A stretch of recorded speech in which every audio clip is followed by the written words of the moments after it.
you have a reputation for having risen early and gotten to the gym by 5 a.m. for 2 hours, day in after day out. Tell us about that ritual, and do you still enjoy it? It's not a ritual, and I never enjoyed it. It's a reality, and you do it because you need an instrument that you can challenge. Just set the mechanism for the day you're going to have to do it. It's kind of boring and it's kind of loathsome. Could you give us a bit of insight into your inner dialogue around days when you don't want to go? Is there a self-talk, or have you learned to push aside the voice that says, maybe not today? It's simple. If you don't work when you don't want to work, you're not going to be able to work when you do want to work. Welcome to the Huberman Lab podcast, where we discuss science and science-based tools for everyday life. I'm Andrew Huberman, and I'm a professor of neurobiology and ophthalmology at Stanford School of Medicine. My guest today is Twyla Tharp. Twyla Tharp is a world-renowned dancer and choreographer. Her onstage and film works easily place her not just in the top 1% of all choreographers of all time, but also among the top tier of all creative artists, past and present. I knew I wanted to host Twyla on this podcast after listening to her book, The Creative Habit, where she spells out how to build a schedule, habits, and routines that make your best creative expressions come to life. What I love about it is it's direct and it's action-oriented. There's nothing mystical about it. She explains in her book how even for people that have just 1 hour a day to write or sing or draw or paint or whatever, to get the most from that time in terms of creative output. Then as I learned more about her, I was also super impressed that even in her 60s, by the way, she's 84 now, she could deadlift more than 200 pounds, which is more than twice her body weight, bench press her body weight for 3 clean repetitions, and was taking up boxing to keep her movement and reflexes sharp. As you'll see today, she is a phenom, and it comes by way of hard work. She is still in the gym every single morning at 5 a.m. for 2 full hours. Today, we discuss how to build self-discipline in and around your creative mind. And we discuss movement as a language. There's this new idea emerging in neuroscience that bodily movement, then music, and then speech is how humans came to communicate with each other. We discuss that and how movement can help us process and explain our emotions and our ideas. We also discuss Twyla's life growing up on a farm and how that shaped her mindset about work and community. And we also talk about what it means to have and express your unique creativity and how to evolve your sense of taste. Oh yeah, and we also discuss telepathy. You'll notice the rapport between Twyla and I is very different than is typical for other Huberman Lab podcasts I've done. She is a real firecracker, and we had a ton of fun exploring and challenging ideas, mostly her challenging me. It was a true honor and pleasure to learn from such a virtuoso of the arts and frankly of life. And as you'll soon learn, we can all learn a lot from Twyla. Before we begin, I'd like to emphasize that this podcast is separate from my teaching and research roles at Stanford. It is, however, part of my desire and effort to bring zero cost to consumer information about science and science-related tools to the general public. In keeping with that theme, today's episode does include sponsors. And now for my discussion with Twyla Tharp. Twyla Tharp, welcome. Thank you. Huge fan, huge fan, and love your book. Thank you. The Creative Habit. It's just an incredible book, and it's taught me so much. And I want to talk about that today, but I want to talk about a bunch of things. Let's start with what a spine is. I think this is such an important component of the book and this concept of a spine. And the way I think about this is that many people feel they might have something inside them that they want to put into the world. They want to access their creativity, or they're creative. And there's so much information out there about how to go about that. But this notion of a spine is really critical because it keeps us on track. Otherwise, it can be a wandering in the desert. Suddenly you're swimming in the ocean. Suddenly the phone, you get a text. And please explain what a spine is and why this is such a vital concept for anyone that wants to create anything. Spine means focus. Spine means concentration. If you think about it geometrically, spine is the center, both laterally and vertically. So if we're talking physically, you have a right and a left side, you have a top and you have a bottom, and these elements are connected through the center. Right? So They have to be coordinated. You simply cannot function. If your right side is going one way and your left side's going this other way, you're going nowhere. So you have to move off your center. In terms of how you organize information, there's also a center to it. It's like, okay, over here you have this, and you can transfer what you understand from this arena to inform this side, but it has to pass through a common point, and that common point is the center. And until you feel that, or anyone working either physically or, let's just use the word very broadly and generically, artistically, until you know where you are grounded, where you feel the most confident, that you are, what you said, you're at sea. You could be going this way, that way, unless you know how to navigate from the stars, which few people do anymore, you're screwed. So when I think about a spine in a scientific paper, I was taught there can only really be one major conclusion, maybe two, but one major conclusion of any paper, even though the data set probably points to 50 different things that are potentially interesting. In terms of a podcast or a movie or a book, it's sometimes not obvious to the reader or to the listener or to the observer what the spine is. But my understanding is that the creator has to understand what the spine is going into it. So could you give a couple of examples from your own work, and maybe, if they come to mind, a couple of examples from visual arts or movies or something where it's clear to the creator what the spine is, but it might not be entirely clear to the person watching or consuming the content? I am a great fan of Agatha Christie and Jonathan Carrick, okay? And the reason why is because from the get-go, there is one conclusion, but that their job is to keep you away from that conclusion for as long as possible. Who did the crime? Who did the crime? Who's the killer? Who, what is the crime, for starters? And they'll delay as long as they can in their singular, style, definite modes. Agatha Christie has, her format is practically that of a sonnet. I'm sure you could actually count words, and I've never seen a study that show okay, she's going to do red herring number 1, X words in, and this is where she's going to throw in the extra crime to push the tension up to get it to go to here. But we all know we're playing the same game. I think that anyone who is successful in communicating to other people gains their trust, gains their confidence that you're not going to screw them. How much do you think it's important to get into the audience's mind about what they want? Or is the spine coming solely from the creator? Is it about the creator's relationship to the work, or are you thinking about what the audience wants and what they need? The question about audience and intention is a sort of sensitive one, because it's, okay, are you manipulating the audience, and are you there just to take advantage of them? Or at the other extreme of that spectrum, are you doing it because you're in an ivory tower and you're off here doing your own investigations, and maybe they connect, maybe they don't, who cares, right? Mm-hmm. Those are the two extremes: total manipulation of audience, total disregard of audience. And depending on who I'm working for or with, I do both.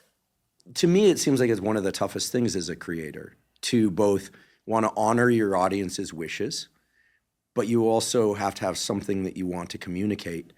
And we never know how things are going to land. But for somebody who wants to create something, maybe we could orient them toward their own spine, or to the spine of the work. Where does that start? Well, I think that the word intention, which is, so vague these days, but why are you doing this? What is your purpose in doing it? What's your interest? Why do you want to do this? What's in it for you? Are you to learn? Is this a contract signed? Do you have an obligation to be successful to a producer who's investing a lot of money? And that's a given going in. That's going to determine a range of possibilities for you, right? And unfortunately, the bottom line controls a lot of this issue. At least for me, it's a given. If I've signed a contract to deliver a specific result, that's what I'm doing. It doesn't matter what I want. It's, do I get that accomplished or not? It's, in a way, a kind of sacred bond, okay? You honor your contracts. On the other hand, if I am not in a singular position of earning any money, I can do anything I want. Or anything, not that I want, but anything that I think is important, okay? So how do you determine the parameters of important? Because that helps with intention. In the olden days, which dates as in before 1979, anything before 79 is the olden days. In the olden days, that would include the 60s. We did things because we wanted to change the direction the earth rotated. End of story. Good luck. Tell me more about that. It simply meant that whoever the practitioner was completely exposed to everything. Say you're a painter. You're completely exposed to everything everybody is doing, and you see another way of going about it, and you do that. Everybody is plugged into that same mechanism, and if they swerve into your area, you shift again. You have to continuously be altering perception as an artist. That notion does not seem so relevant these days, perhaps. Why do you think that is? Because you could live cheaper. In the 60s, you could live very cheap. Now you cannot live very cheaply as an artistic force. You're paying bills, lots of bills. I've long thought that the best work that people do is at the beginning when they don't have any feedback yet and they're just being themselves. It's hard to stay connected to that early energy of just being oneself without the notion of contracts and feedback and perception of feedback. Do you think it's important? I've never been of the persuasion that my understanding was the greatest when I knew nothing as when I knew more. Mm-hmm. I've always been of the persuasion that the more you know, the bigger your challenge. If one looks at lives of artists, for example, Beethoven, take Beethoven early work, take Beethoven late work, very different challenges. There is argument to be made depending on your particular set of the coherency of the classicism of the earlier quartets as opposed to the late quartets and the total disillusion that he was able to accomplish at the end of his career, totally taking the sound world apart, that he could only actually do because he was deaf. He had developed during the course, unfortunately, of a very long time, decades, the awareness that he was losing his hearing. And by the end, he genuinely, basically was completely deaf, which forced him into his own world. And there he looked at himself across the ages. So in a piece, I think of the Diabelli, which is the last thing he wrote for keyboard after the sonatas, and he actually had started the Diabelli 15, maybe even, I'm forgetting my details here, but 15 years earlier than when he came back to complete it. And he got bored with it initially because to a younger composer, it wasn't challenging enough. When he came back to it later, he had a humility about him that said, that theme, which I used to poo-poo because it's like, you're kidding, yada-da-da-da-da, up, yada-da-da-da-da, up, yada-da-da, cut in half, yada-da-da, drop it back down, yada-da-da. He's going, what? And later he comes back and he says, right, not stupid, simple. I could never have written anything that simple or that useful. And he finished it, and it's arguably the greatest set of keyboard variations in the entire repertoire. Which do you want? The earlier Beethoven, the Beethoven who has passed way through many different works, a mass, an opera, many quartets, and returns to it with this new information to look at it again. Fascinating. There's something about the more you know, the bigger your challenge, but Totally. If I may, from what you just said, maybe also the bigger the opportunity. Totally.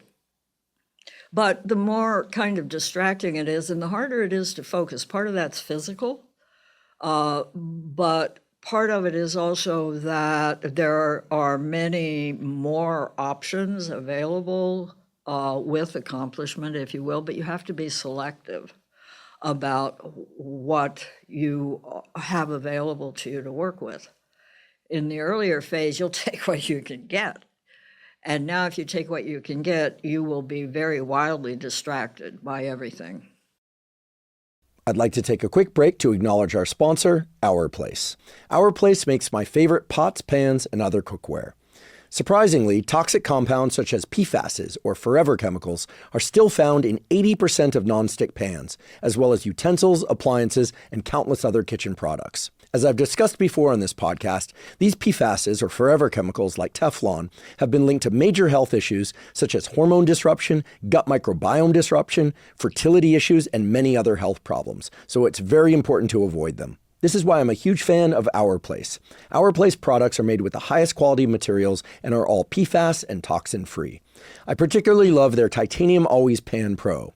It's the first nonstick pan made with zero chemicals and zero coating. Instead, it uses pure titanium. This means it has no harmful forever chemicals and does not degrade or lose its nonstick effect over time. It's also beautiful to look at. I cook eggs in my Titanium Always Pan Pro almost every morning. The design allows for the eggs to cook perfectly without sticking to the pan. I also cook burgers and steaks in it, and it always puts a really nice sear on the meat. But again, nothing sticks to it, so it's really easy to clean, and it's even dishwasher safe. I love it, and I use it constantly. Our Place now has a full line of Titanium Pro cookware that uses the first of its kind titanium non-stick technology. For a limited time, Our Place is offering an extra 10% off their current holiday sale on their titanium cookware. Visit FromOurPlace.com/Huberman and use the code SAVEHuberman10 to claim the offer. With a 100-day risk-free trial, free shipping, and free returns, you can try this fantastic cookware with zero risk. Today's episode is also brought to us by 8 Sleep. 8 Sleep makes smart mattress covers with cooling, heating, and sleep tracking capacity. One of the best ways to ensure you get a great night's sleep is to make sure that the temperature of your sleeping environment is correct. And that's because in order to fall asleep and stay deeply asleep, your body temperature actually has to drop by about 1 to 3 degrees. And in order to wake up feeling refreshed and energized, your body temperature actually has to increase by about 1 to 3 degrees. 8 Sleep automatically regulates the temperature of your bed throughout the night according to your unique needs. I've been sleeping on an 8 Sleep mattress cover for nearly 5 years now, and it has completely transformed and improved the quality of my sleep. The latest 8 Sleep model is the Pod 5. This is what I'm now sleeping on, and I absolutely love it. It has so many incredible features. For instance, the Pod 5 has a feature called Autopilot, which is an AI engine that learns your sleep patterns and then adjusts the temperature of your sleeping environment across different sleep stages. It'll even elevate your head if you're snoring, and it makes other shifts to optimize your sleep. If you would like to try 8 Sleep, go to 8sleep.com/Huberman to get $450 off the Pod 5 Ultra. This is part of 8 Sleep's extended holiday sale, which goes from now until December 31st, 2025. 8 Sleep ships to many countries worldwide, including Mexico and the UAE. Again, that's 8sleep.com/Huberman to save up to $450 now through December 31st, 2025. Recently, I listened to a conversation between my good friend Rick Rubin, who we were talking about earlier. He's a big fan of yours. You inspired his book, and he wanted me to tell you that. Thank you. And he was speaking with Gwyneth Paltrow, who's of course, an actress and has done incredible things in health and wellness business, et cetera. And she said something very interesting. She said, people generally like to keep you where they found you. And it's an interesting statement that I think taps into something that, again, that as a creator or as a consumer of creative content feels very true. That we encounter somebody, like somebody goes to one of your dances, or we see a great movie with Gary Oldman in it or something. You see a Basquiat for the first time, and it either impacts you or it doesn't. But if it does, there's this tendency to want to keep that person and the work they do in that place. It's like we think we own the creator in some way and the work in this very naive and selfish way. Do you think that that creates a real problem for anyone that's trying to put things into the world? Because as you stated, with time, the creator gains knowledge, you evolve your craft, but your fan base, the people that love you, they love you for something that you're not really any longer. You're evolving. The somewhere over the rainbow syndrome, right? Garland always was asked for one song, or John, anyone is always asked for their hit because everyone wants to touch upon that which seems to somehow be their greatest accomplishment. It's aggravating. I mean, obviously it's called Cubby-Holing, and for the person doing the work, there are artists who work serially, right? Who work in series and who make incremental changes, and they kind of have, in a way, a stab at the best of all possible worlds. But there are others who feel that, okay, you got that, I got to go over here. And that's because, in a way, they're right. Because if you want to constantly it's a game. You want to be gaining the attention, you do it by change. You don't do it by reinforcing. That just creates a comfort zone, and it can build a reputation. It can build a career. That it gives you more and more of what you expect. But for the person who's making the work, that can kind of be deadly. Did you know Jean-Michel Basquiat? No. Okay. A different generation. I knew the painters, the downtown painters in the 60s. Could you give me some examples of? Oh, you want to know the famous names? No, I don't want to know the names. I just have a question about Tony Smith, Frank Stella, Motherwell. Okay. The reason I ask is Reinhardt. The reason I ask is that earlier you were saying that there's a time, or there was a time, when a given field, everyone knew each other and what they were doing. And I like Basquiat. I'm not like obsessed with them or anything. There's a wonderful scene in the movie Basquiat with him and Benicio del Toro, or the actor playing him and Benicio del Toro, about this notion of fame. We'll put a link to it in the caption so people can see it. And it's just a wonderful example of how people will love you, then they'll hate you for how you changed, then they'll love you for how you were, and it's a hilarious and again, for a consumer of content, it's perhaps even more interesting than somebody who's a creative. But the point being that nowadays, I feel like there's so much stuff out there, art and music and dance, and Instagram puts it all on, smorgasbord display for us. And it's kind of harder to know where one sits in a community of creators. And so to what extent do you think that being surrounded by other creators, like visual artists or other dancers, then versus now was or is useful? Yeah, the early era, also age is a factor here. I was very young. I was just out of college, and I felt very much the student. It's a different deal now, and it's a different kind of responsibility, and the work's going to be different. In the early era, I went to see absolutely everything. Now I go to see absolutely nothing, and it is partially a matter of time, but more importantly, it's an awareness that you want to feel isolated in a way, because you are, and that's the truth. So you need to operate from a truthful place. And when you talk about this plethora of information that is out there, I do try to inform myself to some degree about different areas of culture, but I do it through a media perspective, because that's how the consumer is receiving it. Consumer is not at the individual exhibition or at the individual performance. They're getting it through media. So in looking at it through media, I already have a double perspective on it. I have the artist's perspective, but I have the journalist, if for lack of a better word, we'll call it podcasting journalism. Will we be forgiven? Sure. Thank you. Podcasting is a weird thing. We could talk about later what it is and what it isn't. Okay, we'll wait till this is off to discuss that. Sure. Right? But the challenge for me becomes, okay, in all of this swirl of stuff, what do you believe? Mm-hmm.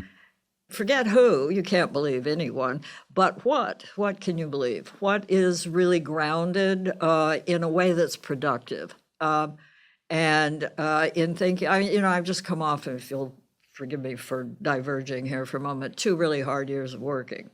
a 60th anniversary tour that was a very big culmination of a long, long working process, which put a lot on the line and which was unfortunately very successful, because success is much harder to follow than failure.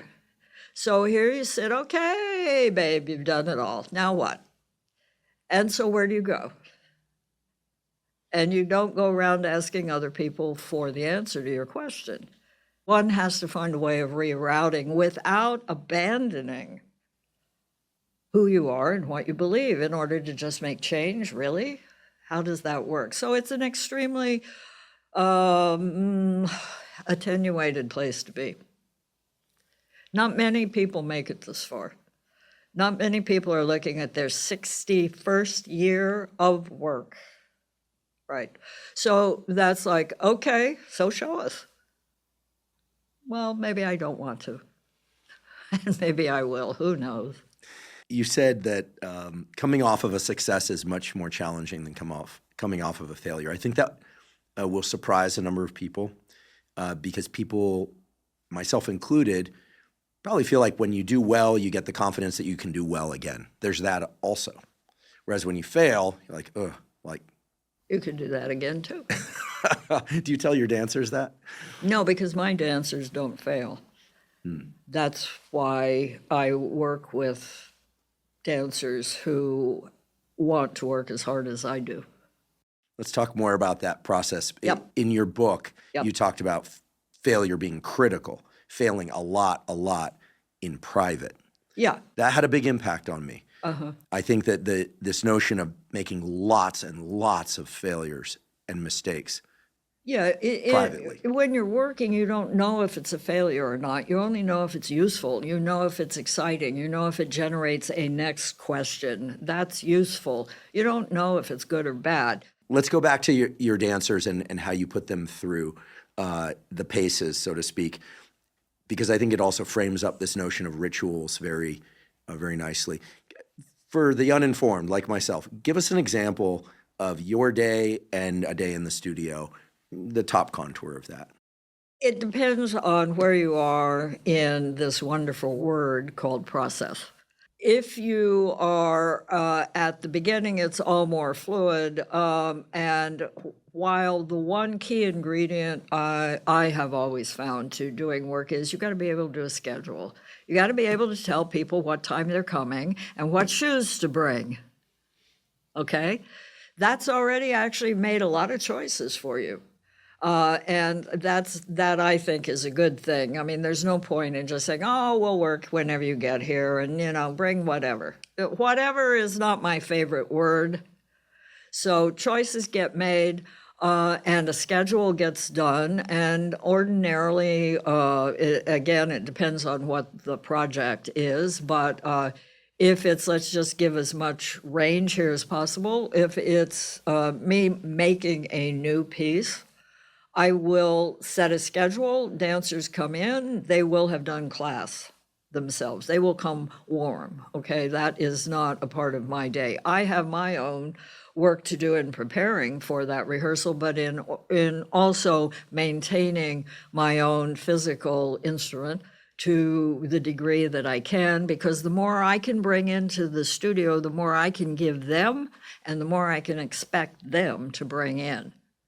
So I have a tandem path going on here with the dancers, and we meet up, we join, and I usually will come with a certain preset sense of where we're going with this thing, and then see how it actually works in real time and real space, which is a very useful and tough mistress, and eliminates a lot of fantasy very quickly.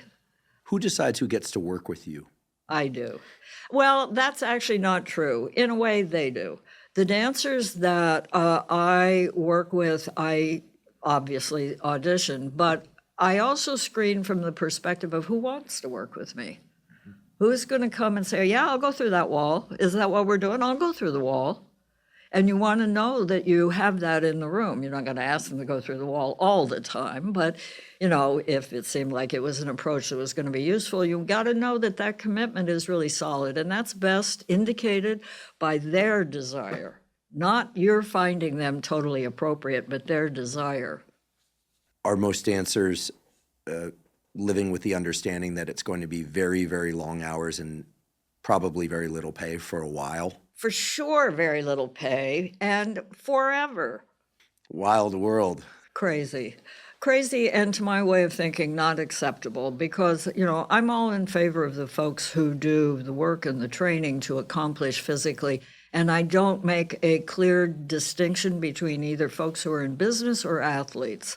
To me, it is all the same enterprise, but dancers have nowhere near the possibility of earning a living that a great athlete has, not even kind of in the ballpark, not even in the parking lot, not even on the highway to the ball game. How did this happen and why does it continue? It raises interesting questions at how we support the arts or don't support the arts, I think. Are we taking over your show for the next 2.5 years? If we must, Okay. This conversation no doubt will draw some additional attention to dance, but the larger issue of people being able to make it in the arts is not just as a luxury, but as a critical piece of culture and life. I mean, I love beautiful things. I love beautiful dogs. Most all dogs are beautiful, even the bulldogs. But I love beautiful things, and it enriches life in more ways than just feeling delighted. I think there's immense carryover from the arts to other areas of culture, and so we could make an economic argument about that. But it's part of the reason you're here. But to just sort of return to this business of ritual. Can I interrupt you before you go there? Because I'd like to take up two things. Mm-hmm. One is the notion of the reality being that when we do a successful performance, I measure it by, did that audience leave in a better frame of mind than it came in with? In other words, we provide a service. Mm-hmm. And we provide a service that gives them a sense of optimism. Yea, verily, I might even go to joy, to the belief that they too occupy this body that does these phenomenal things, and thank you, Lord. Okay, that's a service. Mm-hmm. I think dancers should be paid more for that service, and that it needs to be acknowledged. The other point that I want to bring up is you've used it twice now. I didn't stop you the first word. Beauty, what is this? It could be something I see or hear that it stirs some set of emotions in me that carries forward. And what you just said a moment ago about the audience leaves in a different state, I mean, the word that came to mind was it's really great therapy, but it's in some sense it's better than that, because I was also thinking that perhaps in the top 10 of all my favorite memories are several live performances which I was the observer. It's like those things really stick with us. And I think they change us in meaningful ways, especially when we're in the audience with other people, not just watching on a screen. They can be transformative, for sure. And in a live audience becomes, of course, a whole other thing about costs and expenditures, but that it confirms that not only do you feel a new righteousness for yourself by a performance, but that you sense others do as well. And that creates a community bonding. And, football games, everybody is very rowdy about it. Most performances, people are not. But that doesn't mean that it still doesn't take that hold of people who are experiencing the same thing in real time. We tend to dismiss that which is familiar. Mm-hmm. And that sense is actually not all that familiar, but it feels very intimate, and it is. But it actually is quite rare. And the rarer a piece of art, and I will call a performance a piece of art, is, the more value it has. And the more that is compensated for culturally and economically. There should be a price point on beauty. Let's put it that way. Well, there is for everything else. Well, I know. Yeah. There is a price point for beauty in terms of people could say, well, the sunrise is free and the sunrise is beautiful, but seeing it in certain locations costs a lot more money than seeing it in other locations. That's for sure. Right. And that brings up another thing, because in a way, it's a kind of horrible thinking to go, yeah, it's a privilege. You know what? You can't pay me. You can't buy me.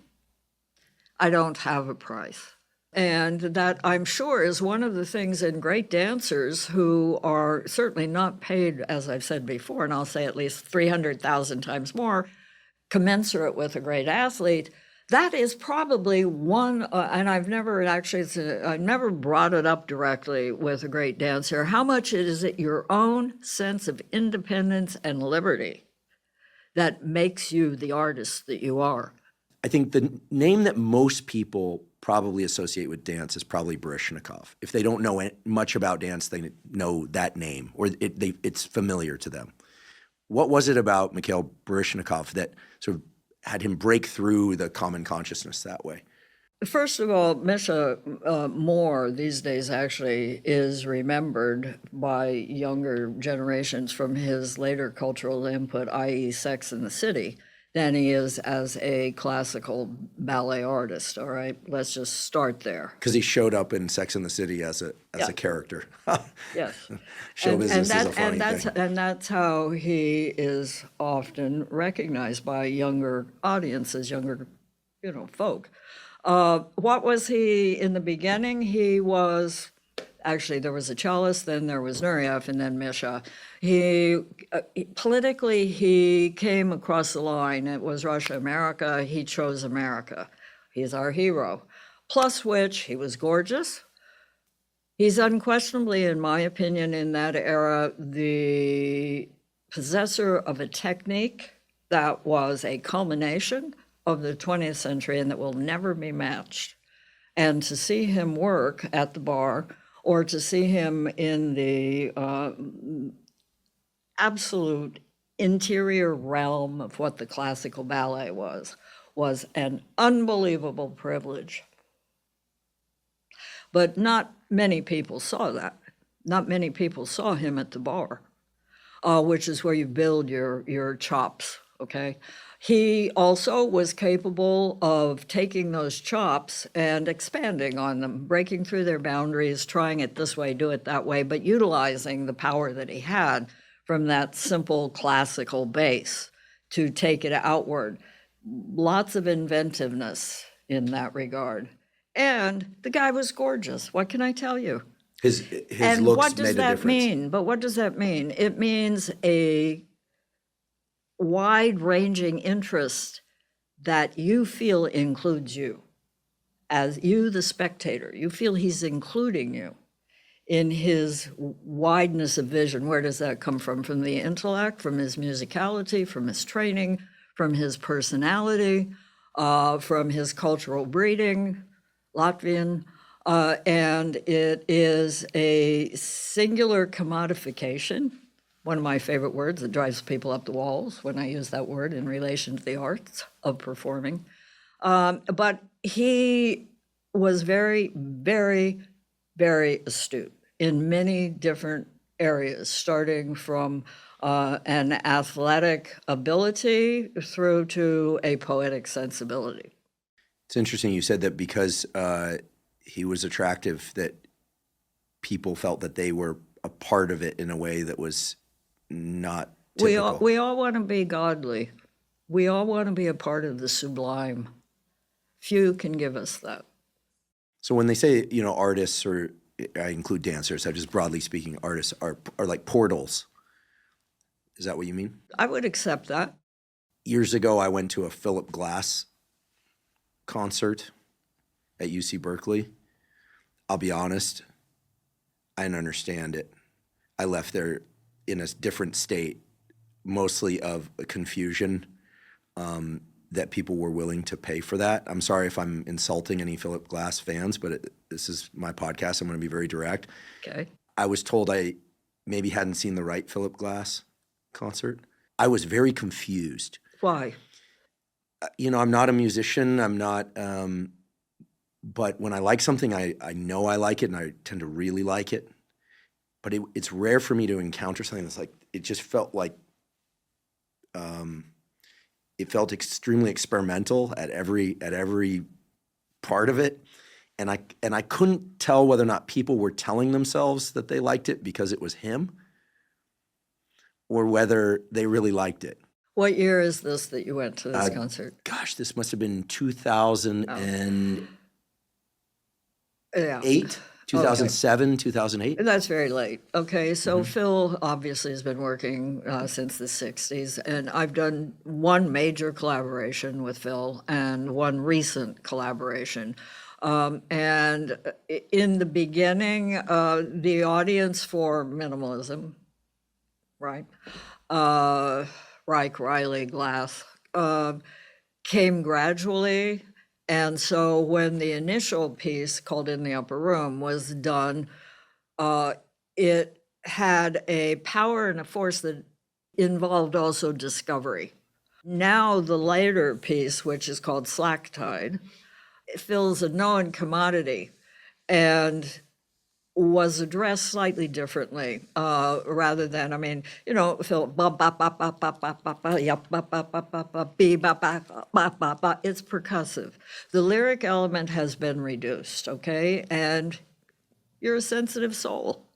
You think of the word beauty.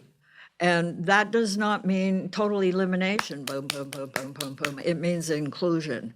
And so the later Glass work was done in conjunction with a Chicago percussion group called Third Coast, who Phil's worked with a lot and who he trusts to do iterations, if you will, on the work. And we iterated with a flute. Flutes don't do this. Flutes do this. So we put a stream on top of that. That's in the music. I mean, iterations are a study in and of themselves, right? What makes something different from and yet still the same as? Good luck with that one.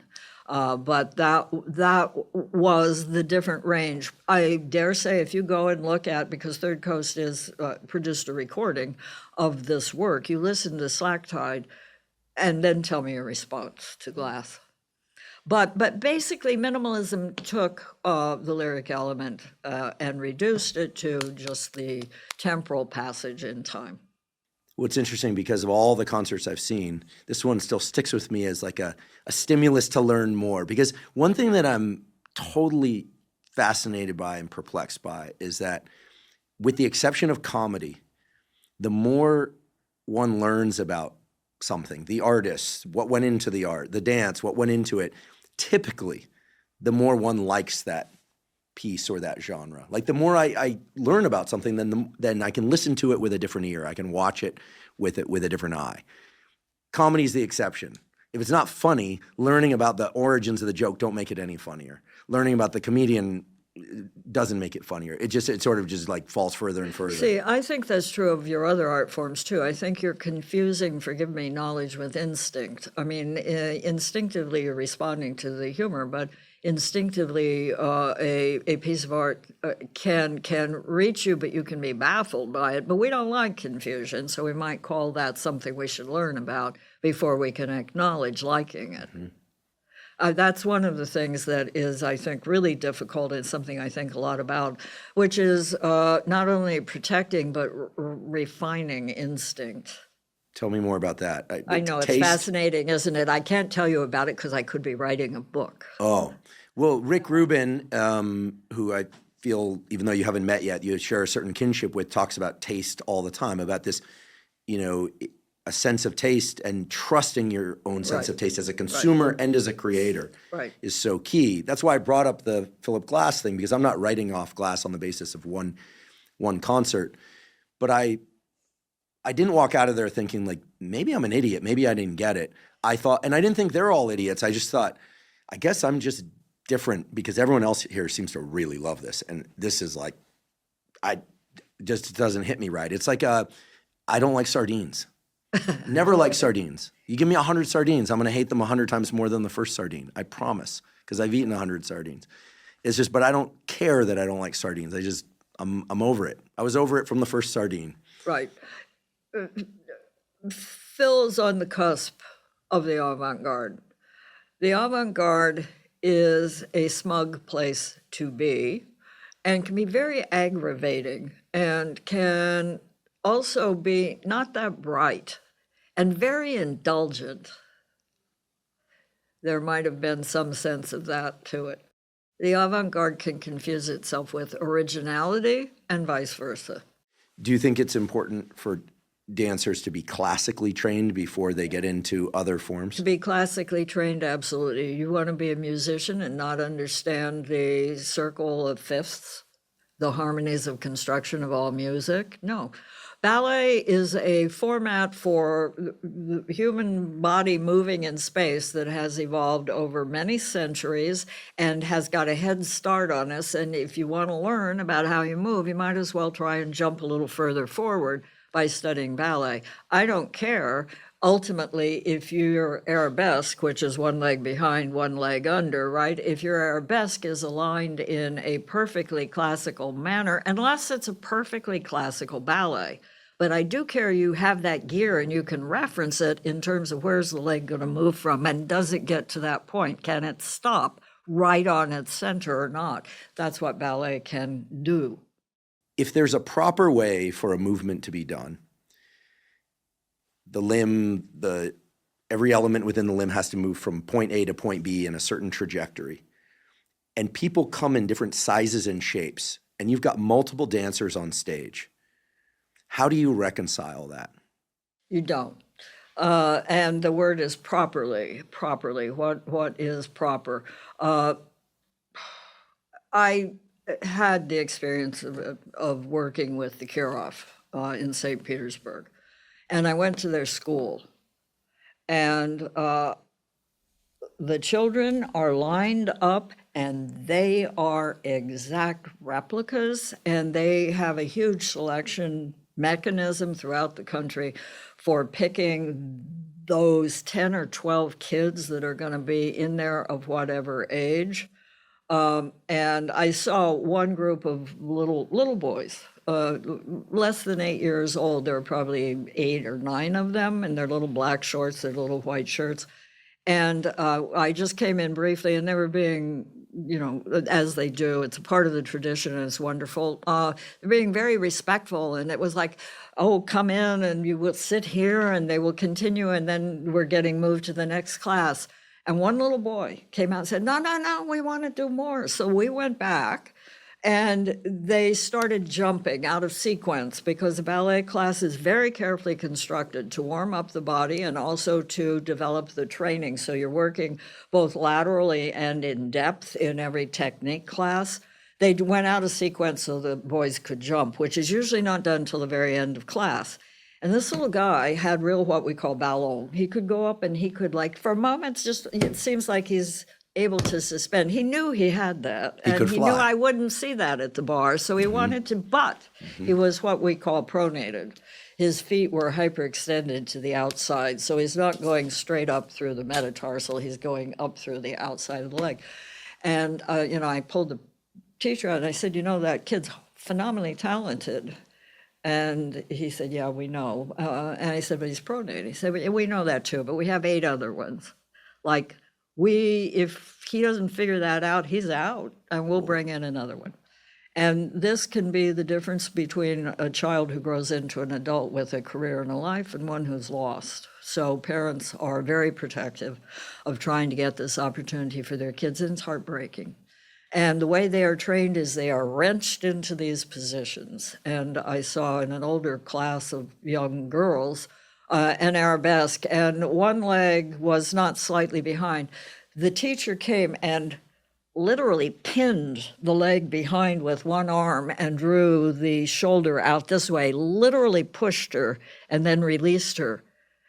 And that's how they teach. You think that's going to happen in America? I don't think so. And that's what it takes to create a line of people who at the bar hit exactly the same arabesque. It's both a thing of extraordinary beauty and a thing of incredible lack of choice, because that arabesque is going to be set for life in that one angular demarcation, right? And, heaven knows here in the West, we like to encourage all kinds of wanderings around, which is hard to get through the head of a child who's been trained in this way to stay within those parameters. And it says something also, obviously, about the political situation, right? Those kids don't have a lot of choice. They toe the line. So is the goal to get that uniformity? Absolutely. And it's, for a person who works sometimes to what's called unison, there are times when you want, I don't do it that often, it's a lot of work, and I don't like what it says about democracy. But if you need to have unison, you want unison. And that means an exact agreement on time and space. Now, your other question about what about different body types and so forth, I can accommodate that because I can gain my unison from the center. What we're talking about, the ballet here, it gains it from the periphery, from the exterior point, from the broad reach. I'll accept my broad reach is not going to be actually in uniform, but my center is going to be, and I'll make that, it's a compromise of sorts. It's not really a compromise, it's an agreement. I'll make that definition because I want them to work from an interior purpose, and the visuals of it are your problem. By now, I'm sure that many of you have heard me say that I've been taking AG1 for more than a decade. And indeed, that's true. The reason I started taking AG1 way back in 2012, and the reason why I still continue to take it every single day, is because AG1 is, to my knowledge, the highest quality and most comprehensive of the foundational nutritional supplements on the market. What that means is that it contains not just vitamins and minerals, but also probiotics, prebiotics, and adaptogens to cover any gaps that you might have in your diet, while also providing support for a demanding life. Given the probiotics and prebiotics in AG1, it also helps support a healthy gut microbiome. The gut microbiome consists of trillions of little microorganisms that line your digestive tract and impact things such as your immune status, your metabolic health, your hormone health, and much more. Taking AG1 consistently helps my digestion, keeps my immune system strong, and it ensures that my mood and mental focus are always at their best. AG1 is now available in 3 new flavors: berry, citrus, and tropical. And while I've always loved the AG1 original flavor, especially with a bit of lemon juice added, I'm really enjoying the new berry flavor in particular. It tastes great, but then again, I do love all the flavors.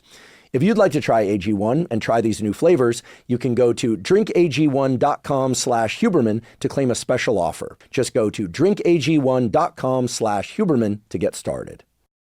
I'm going to ask a couple of questions in the frame of biology. Okay. That I think I'm hoping you might find interesting, but you certainly have the information that I'm seeking here. First off, you may know this, but if you don't, there's a great Nobel Prize winning physiologist. His name was Sherrington, and he said the final common path is movement. That basically the movement of an organism, especially mammals, is really what the nervous system is constructed for. And, more modern theories are that, movement came, and dance came, then song, then language.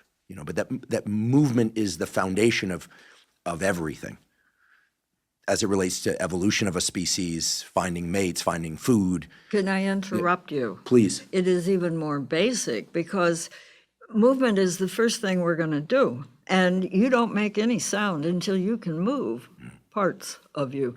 You don't feed yourself until you can move that hand. You don't write anything, language, music, or nada, without movement.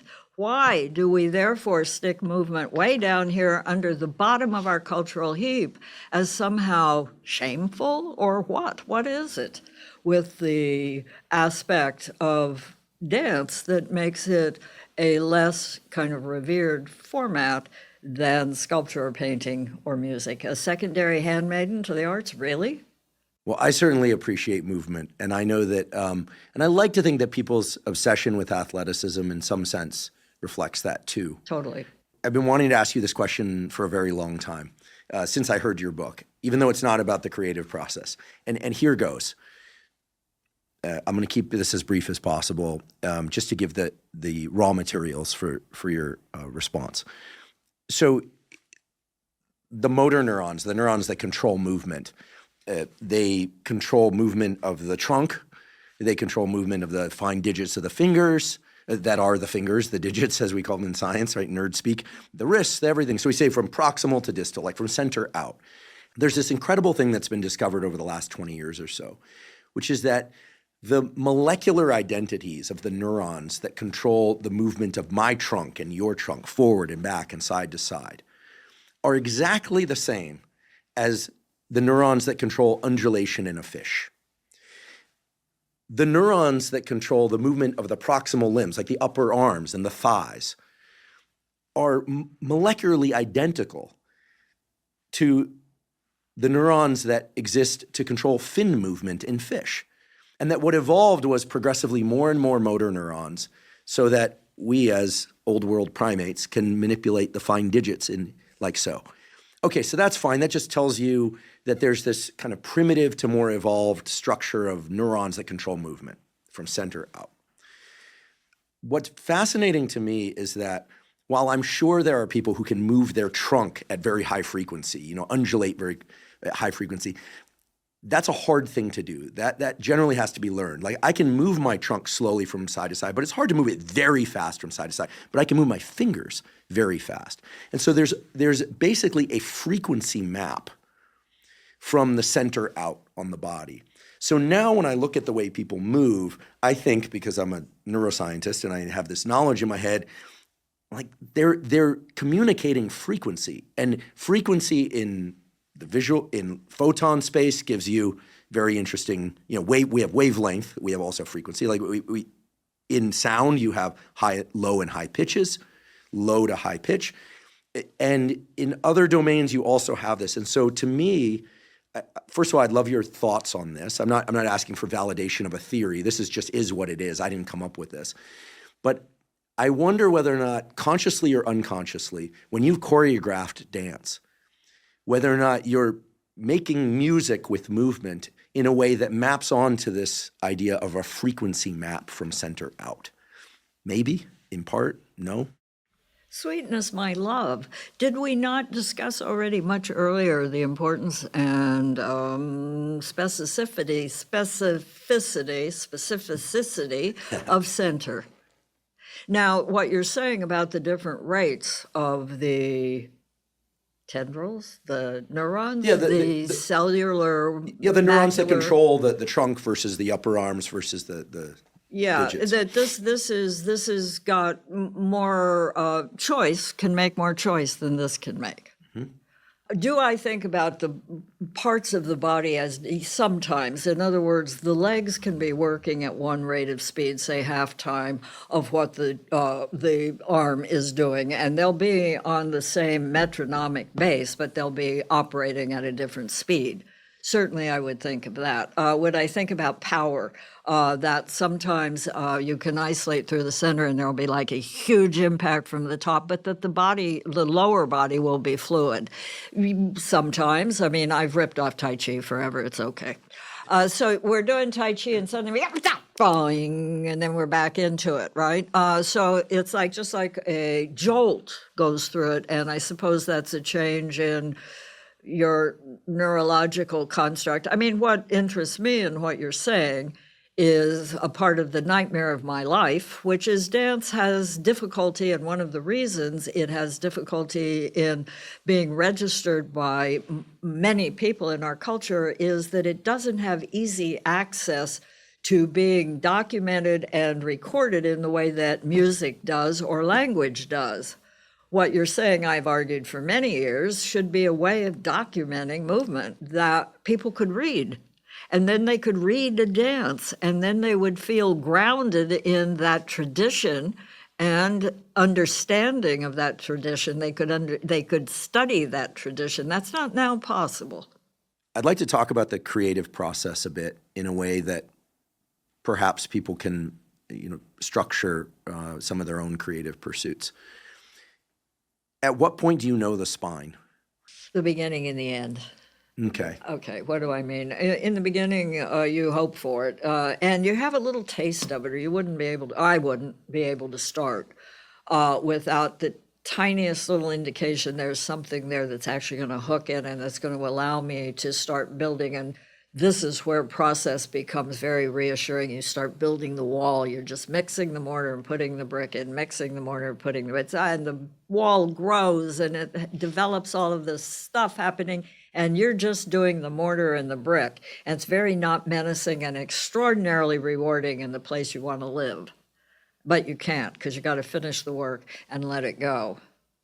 A dismal moment. Maybe we put this into example. Let's say I want to write a short story. I realize you're a choreographer, not a writing instructor, but we'd say, well, like, what's the, would you say, and then you say, well, someone says that they want to write stories or books. So what's the spine? Right? Well, the first thing is, what's the idea? The first thing is, where's the story? I mean, some writers have to know the end before they can start at the beginning. Others want nothing to do with the end until they've at least reached the middle, because they want the work to find itself. That all is, that's a part of the privilege of being a writer and the pain of being a writer. But the construct of starting, sometimes it's simply habit and discipline. And you are going to go in and you are going to start at, let's say, 6:45 every morning, and you're going to give yourself, you've only got an hour and a half, okay? I'm not talking about you're a professional writer. I'm talking about you're a person who maybe wants to become a professional writer, but who's got at least one other job and maybe two and probably a kid to deal with. An hour and a half is a lot of time in that life. So you got to start with something, and either there's an idea that you really are energized by, or just, you start writing something, get something on the page, and bit by bit it becomes a habit. And maybe that habit evolves and maybe it doesn't, and maybe you give it up, and maybe you find that you get an idea. You find something you keep returning to, and it pulls you. It hypnotizes you. It makes you want to follow it, see where it will go to, see how it will develop. And then at a certain point, it's done. It's played out.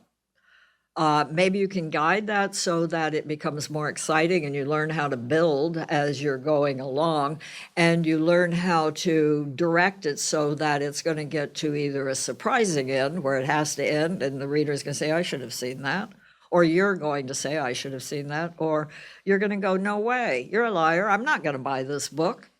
But the showing up at 6:45 consistently is the bricklaying that's essential. Yeah, because it allows you to think that you could be a writer. Sort of living into a delusion that could be a reality. Could be. Yeah. And maybe it's not a delusion, because maybe what you start to write immediately is a very interesting sentence or two. Some days. Maybe Some days. Yeah, you can't expect a good time every day. You might want to quote me on that. You have a reputation for having risen early and gotten to the gym by 5 a.m. for 2 hours, eating 3 hard-boiled eggs post-workout, day in after day out for a very long time. Tell us about that ritual, and do you still enjoy it? It's not a ritual, and I never enjoyed it. It's a reality, and you do it because you need an instrument that you can challenge. And in order to challenge something, you got to know how it stands. I mean, I could challenge, you wouldn't want me to, the centering of this, but I can only do it if it's already grounded. Then I can try to throw it off. You can't just throw things off. They've got to be set before you can throw them off, right? So that is, you just set the mechanism for the day you're going to have to do it. It's kind of boring and it's kind of loathsome. I would rather go to the gym than brush my teeth, I'll tell you that. Could you give us a bit of insight into your inner dialogue around days when you don't want to go? Is there a self-talk, or have you learned to push aside the voice that says, maybe not today? Yeah, no. It's simple. If you don't work when you don't want to work, you're not going to be able to work when you do want to work. End of story. Were you always like this? What do you mean, like this? I didn't mean that in that sense, did. and you know I didn't. I don't. You know I didn't. Yeah, I you know I didn't. I meant, have you always been this disciplined and had this a clear view of the necessity for hard work. My mother was an extraordinary force in anybody's life. She happened to be in mine. Okay, I was trained as a very young child to practice. Whether anything, everything had to be practiced. It had to be scheduled to be practiced, and time is limited, and you don't waste it. And you work very hard, and you try to maximize that period of time, because otherwise you're being wasteful. And while I said I'm from San Bernardino, I am, but I'm not. I am from the Midwest. I was born in Indiana, and left when I was 8. But up until that point, I had the extraordinary good fortune of being on my grandparents' farm for long stretches of time without my parents. And these farms were in Amish territory, and the family's Quaker. And the land was the land, period. There was no electricity. There were no phones. There was plant the seed, grow the seed, kill the hogs, wring the chicken's neck, and you work or you don't eat. Yeah, the Midwest sensibility is something to behold. I have a lot of friends from the Midwest. There's a real decency out there in terms of how people communicate with one another, they do and don't know. And there's a real thing to farmers. Yeah. At Stanford, when I was a postdoc, there was a MD, PhD student in the laboratory. She had grown up on a mushroom farm, not the psilocybin mushrooms, the kind you eat and don't hallucinate, on a mushroom farm in rural Pennsylvania. And her work ethic, and this is at Stanford School of Medicine, where people are very driven, not just on average, but her work ethic was unbelievable. Yeah. And her cheerfulness about it was also unbelievable. Yes. It was spectacular. The delight, in fact. Yeah, she had a bike accident on, a few people will know who this is. She had a horrible bike accident on campus, knocked out all her teeth. Someone had stepped out in front of her. She was back in the laboratory with falsies in and working, I think within like 48 hours. This would have put anyone else out for a much longer time. I haven't kept up with her, but I'm sure that she's a spectacular physician, scientist, wherever she is. But there's really something to the farming piece. It is communal, and it is the sense that while these farms are very isolated, 100-acre plots that are divided by tree barriers from one another, that somebody has your back all the time. I still have my grandmother's quilting frames, and they when established, it require 8 women, 4 to a side, and the quilt gets done, and then you make 8 of them, and each one gets a quilt. And you know that to do the big job, the barn that's got to get up, you have to utilize forces outside yourself in order to accomplish this, and that you owe them. And you want to, it's not an obligation, it's a sharing. And you understand, okay, I'm getting that barn, I owe services here for 7 more barns or whatever. This is an excellent thing. And I do try to think of dance that way. And I do think a well-made dance is a good community. It's society as it ought to be. It works the way we should work together. You mentioned Quaker. Yeah. I've been to a couple Quaker meetings. Silent meetings? Yeah, every once in a while someone would stand up and say something. I had a friend who there's a Quaker house near where I used to live when I was finishing my master's, and I became friendly with a guy outside because we would drink coffee, the same coffee shop, and chat. And he was like, "You should come to a meeting. You might find it interesting." And I knew I was in a benevolent place when I walked in, because in Berkeley, California, if somebody says, "Hey, you should come to a meeting," and you're like you don't know what you're getting into, right? But they had a picture of the Quaker Oats guy on the wall as a joke. I knew okay, they can poke some fun at themselves. Yeah. So. Yeah, someone would stand up every once in a while, say something. There was some reflection, and then at the end, everyone kind of said goodbye and took off. It was interesting. Yeah, those in those days for me were Wednesday evenings, and they were silent meetings. And there would be meetings where no one had anyone to say anything to say. They were silent meetings, and simply. You can help me out here. They were not using language, but surely neural rays were going out. And probably if there'd been a catastrophe in the culture, some kind of huge fire or something awful, that people are thinking, you have a sense of what that thinking is, and that there was and is and can be a kind of nonverbal communication that's not even a physical, you're not using sign language to communicate. But that you have a sense of what we called in the day in the air. And that is a very powerful form of communication that we don't really respect anymore. And how potent is it neurologically? This last year, the podcast series Telepathy Tapes was very, very popular. I haven't had a chance to watch it in full. I listened to a little bit of it. It's about how kids who are nonverbal perhaps can tap into this. And it's gotten some criticism from the standard scientific community, but also less than you would have anticipated if it had all been complete BS. So I think there's, it's gotten partial acceptance there. This brings us back to the notion of a center, believe it or not.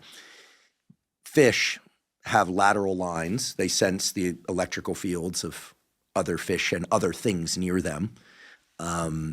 There's many, many examples from the animal kingdom of, like the platypus with its electric – people call it an electric sensing bill, but it sends out these electrical fields that then it can detect things in its environment because its vision is very poor. Somebody once said, Ed Yong, the writer, said that so many animals rely on smell. We sort of smell with our eyes, which sounds crazy, but we use our eyes the way that other animals use their noses, and that gives you an insight into how they use their noses. But most animals have a sense of how close or far other members of their species and other things are. We tend not to think about that unless you live in a big open space and you get on the New York subway and suddenly you're like, whoa, this is pretty, this is different. But we have these. We don't really have a lateral line, but we have remnants of things that are similar. They're beautiful studies showing that if you look for, in an experimental context, magnetoreception in the human brain, people perform above chance. In other words, we can detect magnetic fields. People are going to think I'm crazy, but this is published in Science magazine. No. Yeah, we can sense electric fields, but we sort of have to train ourselves to do it, and perhaps some people are just naturally leaning that way.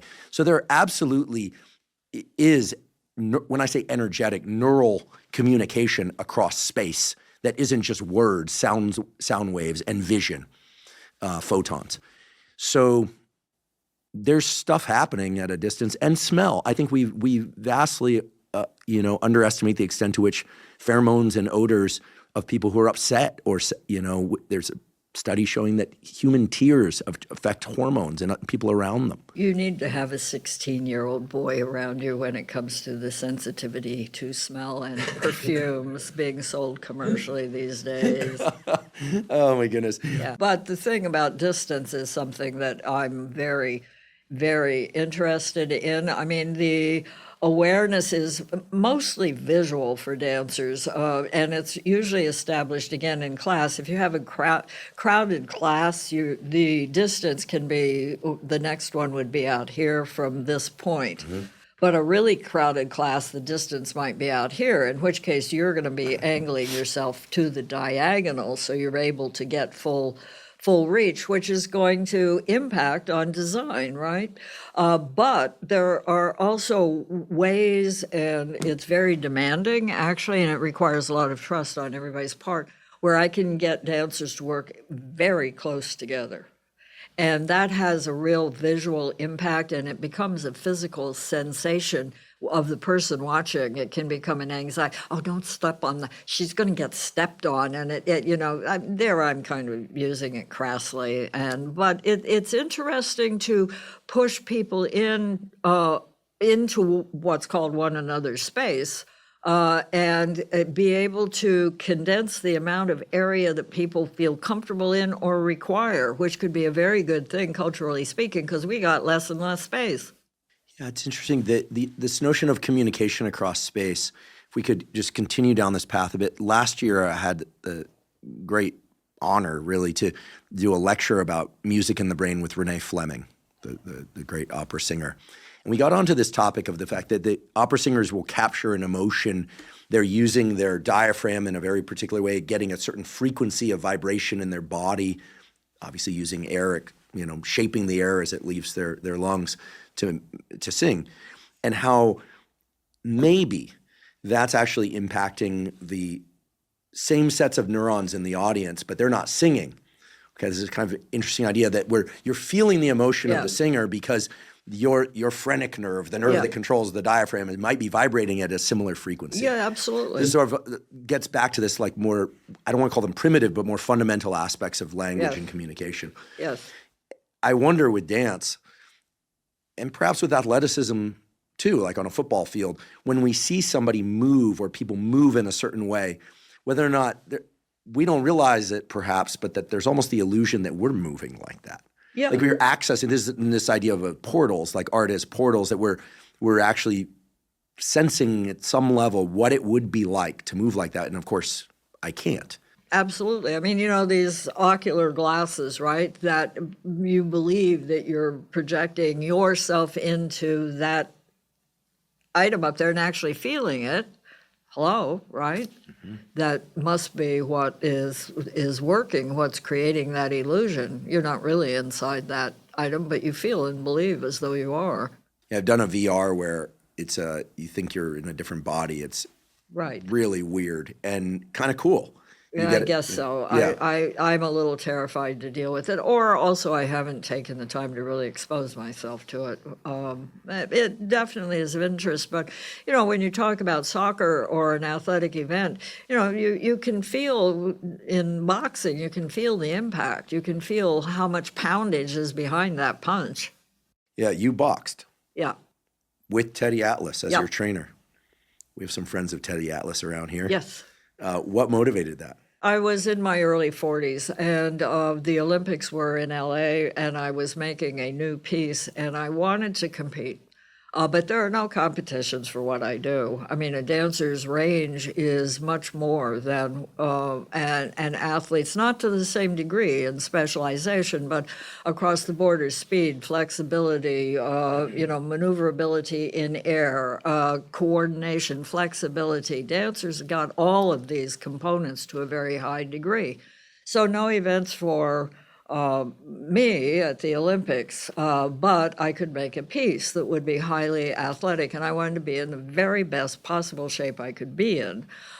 So I decided that the training that was involved in a boxer being in shape was more extreme than what I was doing with my dancing regimen, and that the rope coordination, the stamina being involved, the power coming off the punch, the grounding of the body so that you had a punch, the willingness to take the blow in exchange for the unwillingness to go down. You would not go down. You're not going down.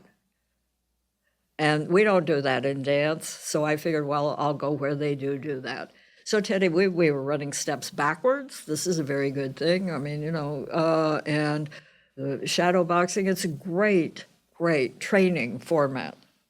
Yeah, I agree. As a neuroscientist, I have to put a call out against sparring for anyone who's not trying to make it a profession, and maybe even for those that are, that's their choice. But speed bag work and the visual coordination that's involved is also incredible. Near far, but also just switching from peripheral to central vision is. I imagine it improves the brain in many, many ways, except for the getting hit in the head part. Well, probably. Yeah. And you're also well known for being quite strong. Tell us about your deadlift record. I was training with in a real weight gym with competitive weightlifters and was very serious from the time I was probably in my 50s until mid-60s, say, and that you were nobody in that gym if you didn't do your body weight for 3 on the bench. I mean, what are you in here for, right? So it had that kind of requirement to it, which is very encouraging if you want to lift heavy weight. And also snap pneumonia, right? which is like, okay, I actually never did that. But the jolt of pulling more weight off the ground than you really can do or you have ever done really does send a rush through the body that is unique. And what was your personal record? 227. 227 deadlift. Yep. Awesome. Well, I don't know about that. I mean, you just just do awesome. it day in, day out. And I wasn't, you can't train day in, day out, but training rigorously and continuously for probably 8 or 10 years, yeah. I'd like to take a quick break and acknowledge one of our sponsors, LMNT. LMNT is an electrolyte drink that has everything you need and nothing you don't. That means the electrolytes, sodium, magnesium, and potassium, all in the correct ratios, but no sugar. Proper hydration is critical for brain and body function. Even a slight degree of dehydration can diminish your cognitive and physical performance. It's also important that you get adequate electrolytes. The electrolytes, sodium, magnesium, and potassium, are vital for the functioning of all cells in your body, especially your neurons or your nerve cells. Drinking LMNT makes it very easy to ensure that you're getting adequate hydration and adequate electrolytes. My days tend to start really fast, meaning I have to jump right into work or right into exercise. So to make sure that I'm hydrated and I have sufficient electrolytes, when I first wake up in the morning, I drink 16 to 32 ounces of water with an LMNT packet dissolved in it.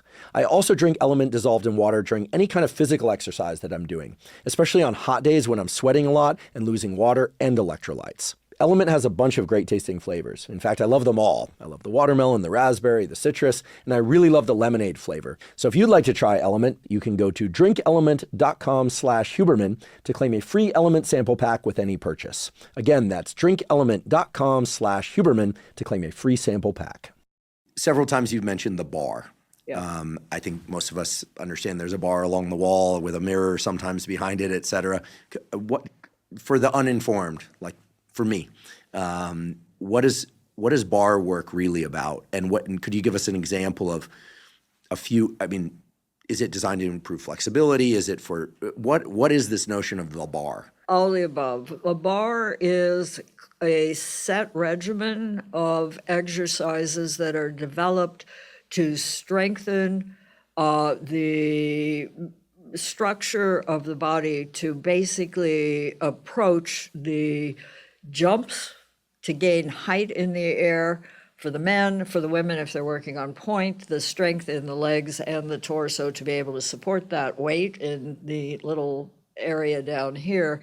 And so it's developed essentially from bars evolved, but basically their format is brilliantly designed and begins with usually plie, which the terminology is French, which means to fold. So you're folding the body in the plie. You're folding, you're going down, and the positions are first, second, third, fourth, and fifth, okay? First, you have actually one center that comes off of here and here, or you're off to this side or you're off to that side. But if you're working very rigorously, you're working to develop that single center in first. Second is a much more evolved kind of higher muscular kind of situation where it's being supported from the torso and the leg muscles more than from the feet. The third position is never used because third looks like a bad fifth. So it's just been eliminated, which is kind of too bad because I actually do use third, but not if I think it's in a moment where it could be judgmentally determined. Actually, it was an uncrossed fifth. Oh dear. But in any case, so third weight is somewhere between openly distributed and crossed through a single center between the two legs. Okay, this is the fourth, right? And the fifth, that fourth is closed so that it's just a reduced, even higher center. Okay, in these positions, first, second, usually not third, first, second, fourth, and fifth, plie, first to bend, to fold, next tendre, to stretch, to reach out from that base, not so far as you're going to fall, but far enough so that you have to evolve and occupy a little bit more space each time you do it. And you will go first from the tendu to a plie, to a tendu, to a plie, and then tendu to a straight leg, which by drawing in, you're pulling the center even higher. And so therefore it comes later in the series of exercises. They're designed to evolve, right? After the stretches comes the rond de jambe, one of the few exercises actually that's circular. Most of ballet comes from fencing. It's very linear. It's the attack, it's the retreat. But it doesn't have a whole lot of that going on unless somebody's gotten very flamboyant with their fencing styles. Could be, I don't know. But in any case, rond de jambe is the circling of the leg from a full fourth forward all the way to an open second, all the way to a full fourth back, all the way back to your second, all the way back to your fourth forward and down, full rotation. Both sides, by the way, you're always reversing. Even the ones that are in a symmetrical position, you still reverse right and left because, as I'm sure you're well aware, right and left occupy your body all the time and are constantly arguing with one another. We have an interior conflict going on that makes almost anything else in life impossible. But so we have right and left, which we're always trying to balance, okay? After rond de jambe, you can have petit battement, which is little throws, little throws. So from your fifth or from your first, you're reaching quickly out, little darting movements, right? Then you can have frappe, which is to beat, frappe. And so from the ankle, it'll be a flex foot that extends boom and boom. And all of this is about developing relevé, to lift, to relever, right? Up to the metatarsal as high as you can get, pulling up through all of this relevé. And this develops the strength that you need to jump, because from the plie down, you're going to drive up. And the more power you have down here, the more you can get up. That little extra eighth of an inch counts, okay? So frappe, after frappe is grand battement, the big throw, all the way up and down, but not all the way up, changing the angle of the hip so that the rotation is going to alter the line, holding the hip straight through, up, E, up, either through fourth or through second or through arabesque and back. Those are the fundamentals. Now, if you're Merce Cunningham, you can operate in all of the interstices through all of that, but you still have the regulation of the body's map, and that's what the ballet has already done. Amazing. Not amazing, just very highly evolved in terms of how to control movement, in terms of strengthening and developing the body. Did the people that developed this care about the underlying physiology, or they just, and I'm not saying they should, but it seems like an incredible intuition, at least, that they came up with it. You'll forgive me for saying something stupid like this. The body is very smart. And one of my problems has always been, what knows what first? Okay, does the body already get it, brain, and we're trying to educate you?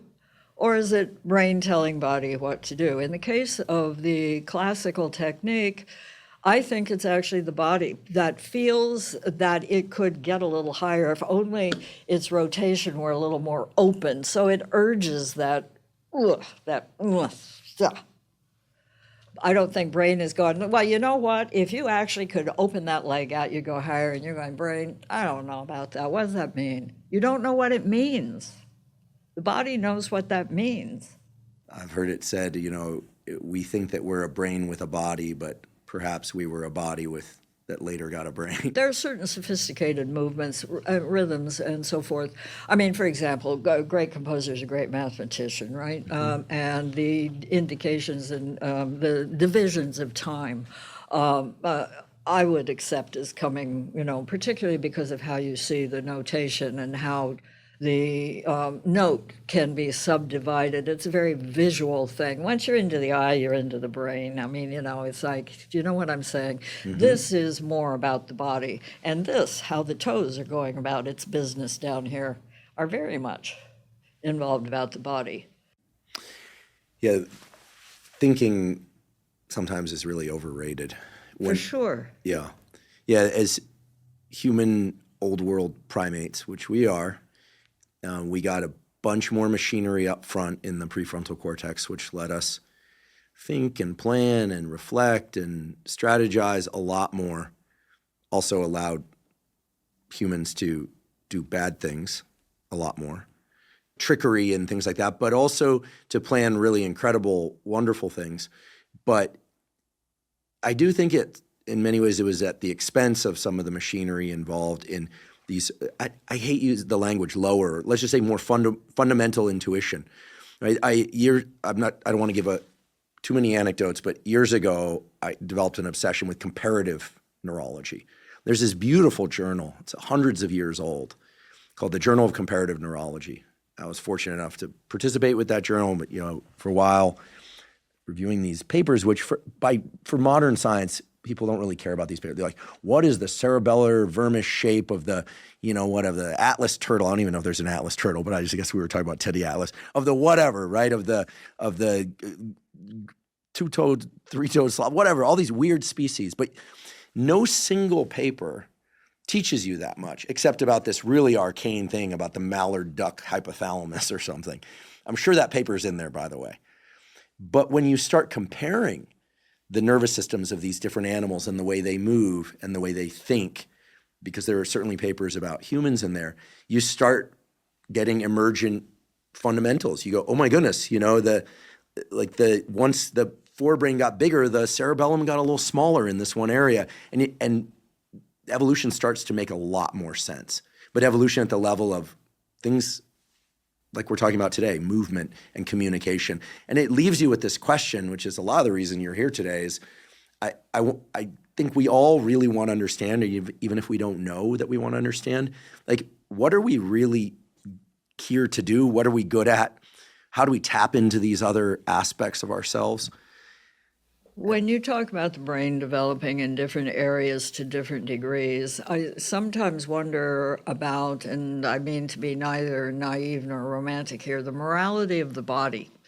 And if the people who run our governments and who design our social systems had a sense on a daily basis of preserving and protecting and honoring their physical bodies, if their brain would be allowed to concoct some of the schemata that then tell bodies everywhere what they're going to be doing.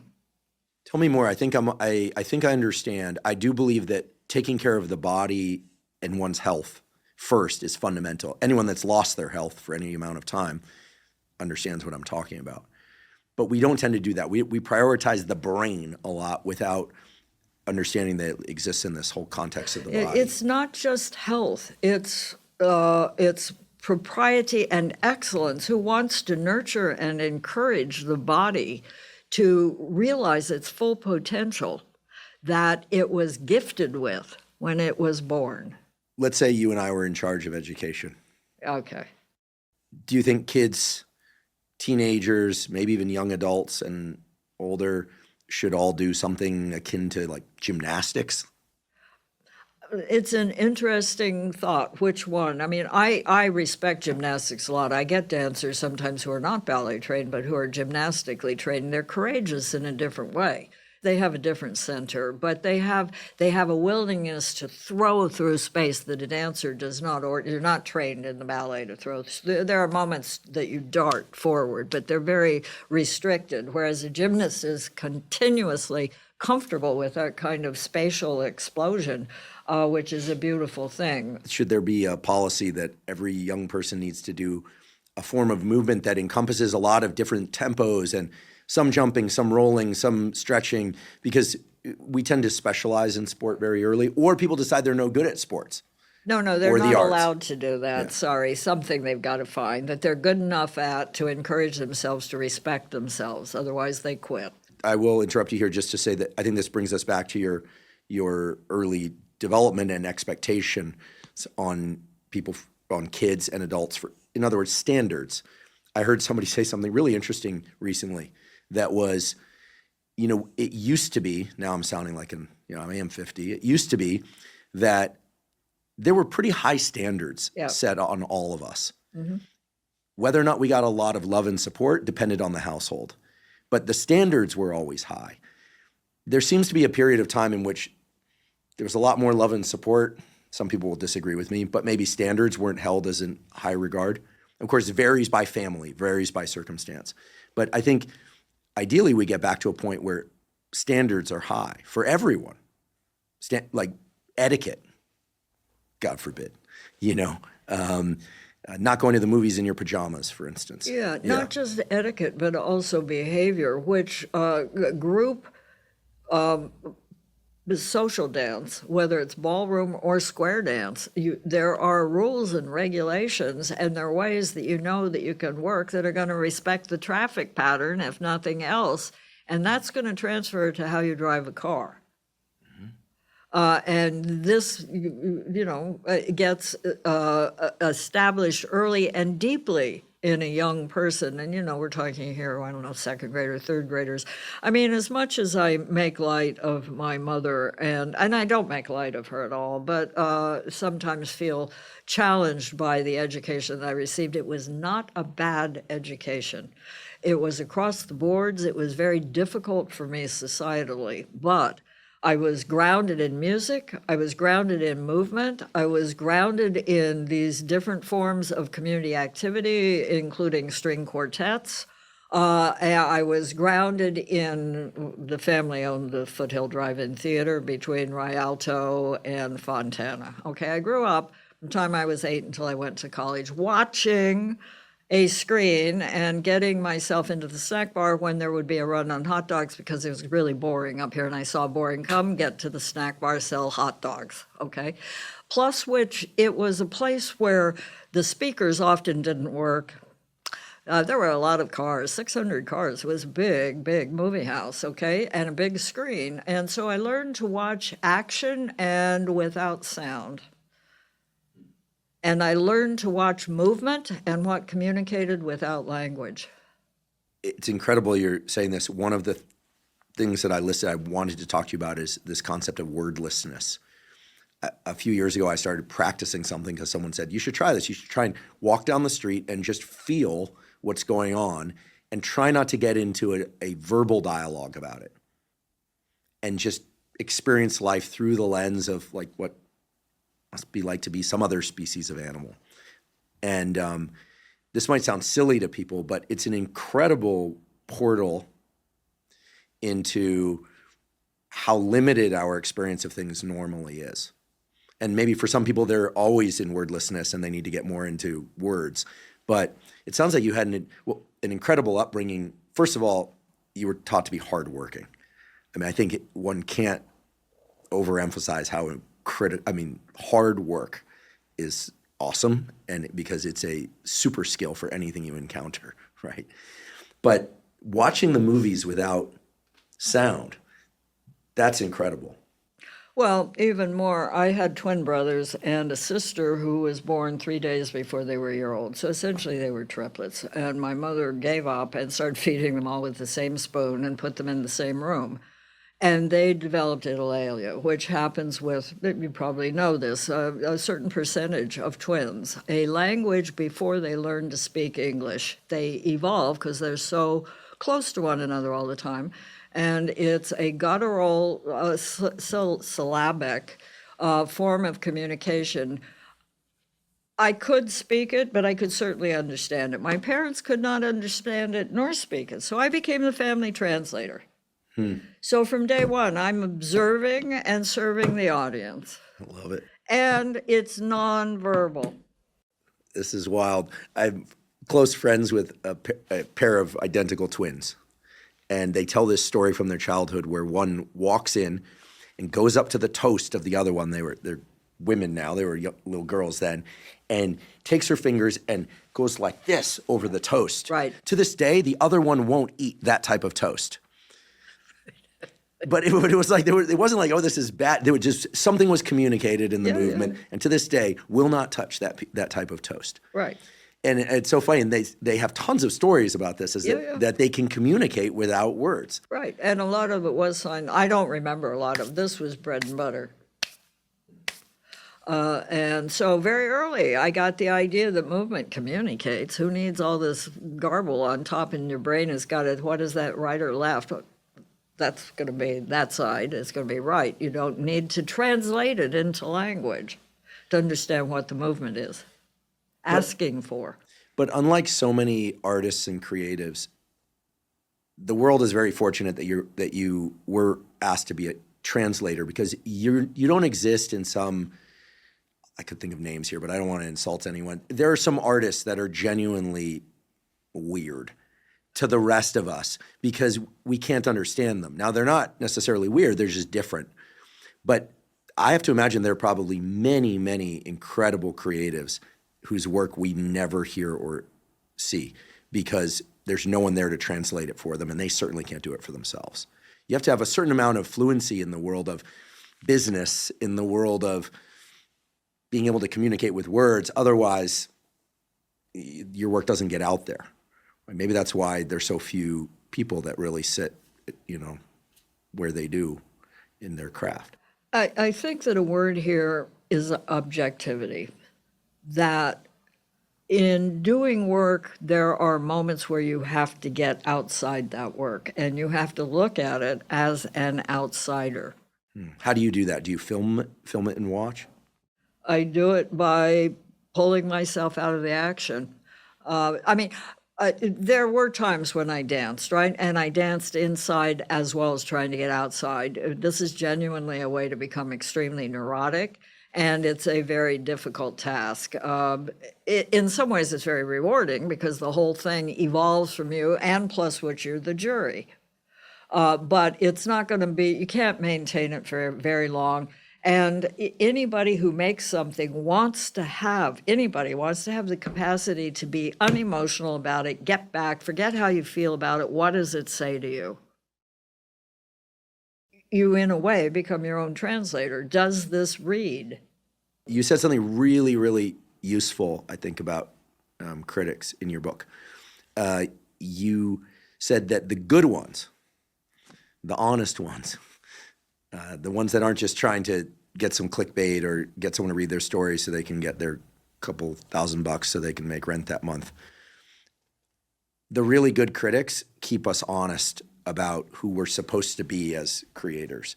Now, that makes it sound like people who aren't creating stuff that's being critiqued out in the world don't have anything to learn from what you're about to say.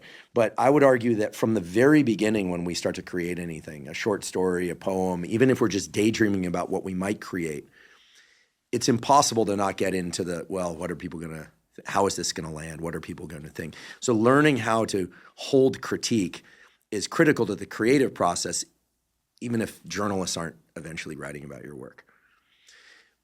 How do you work with inner critic, which is really about outer critics, let's be honest. How do you work with that, and what's your relationship to that? This is very, very difficult because you have to love what you're doing.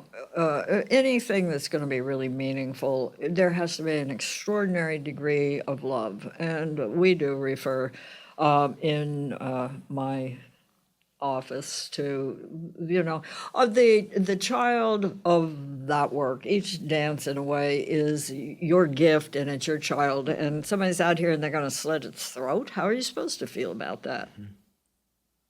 Also, because what we do is very, very personal. Musicians translate it into sound. There's a certain distancing from them personally. We're very personal. When you speak bad of my dance, you speak bad of my body. That don't go down so well.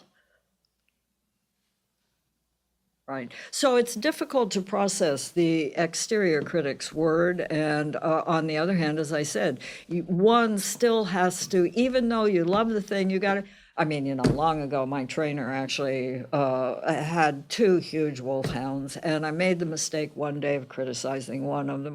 Never criticize a guy's dog, okay? This is true.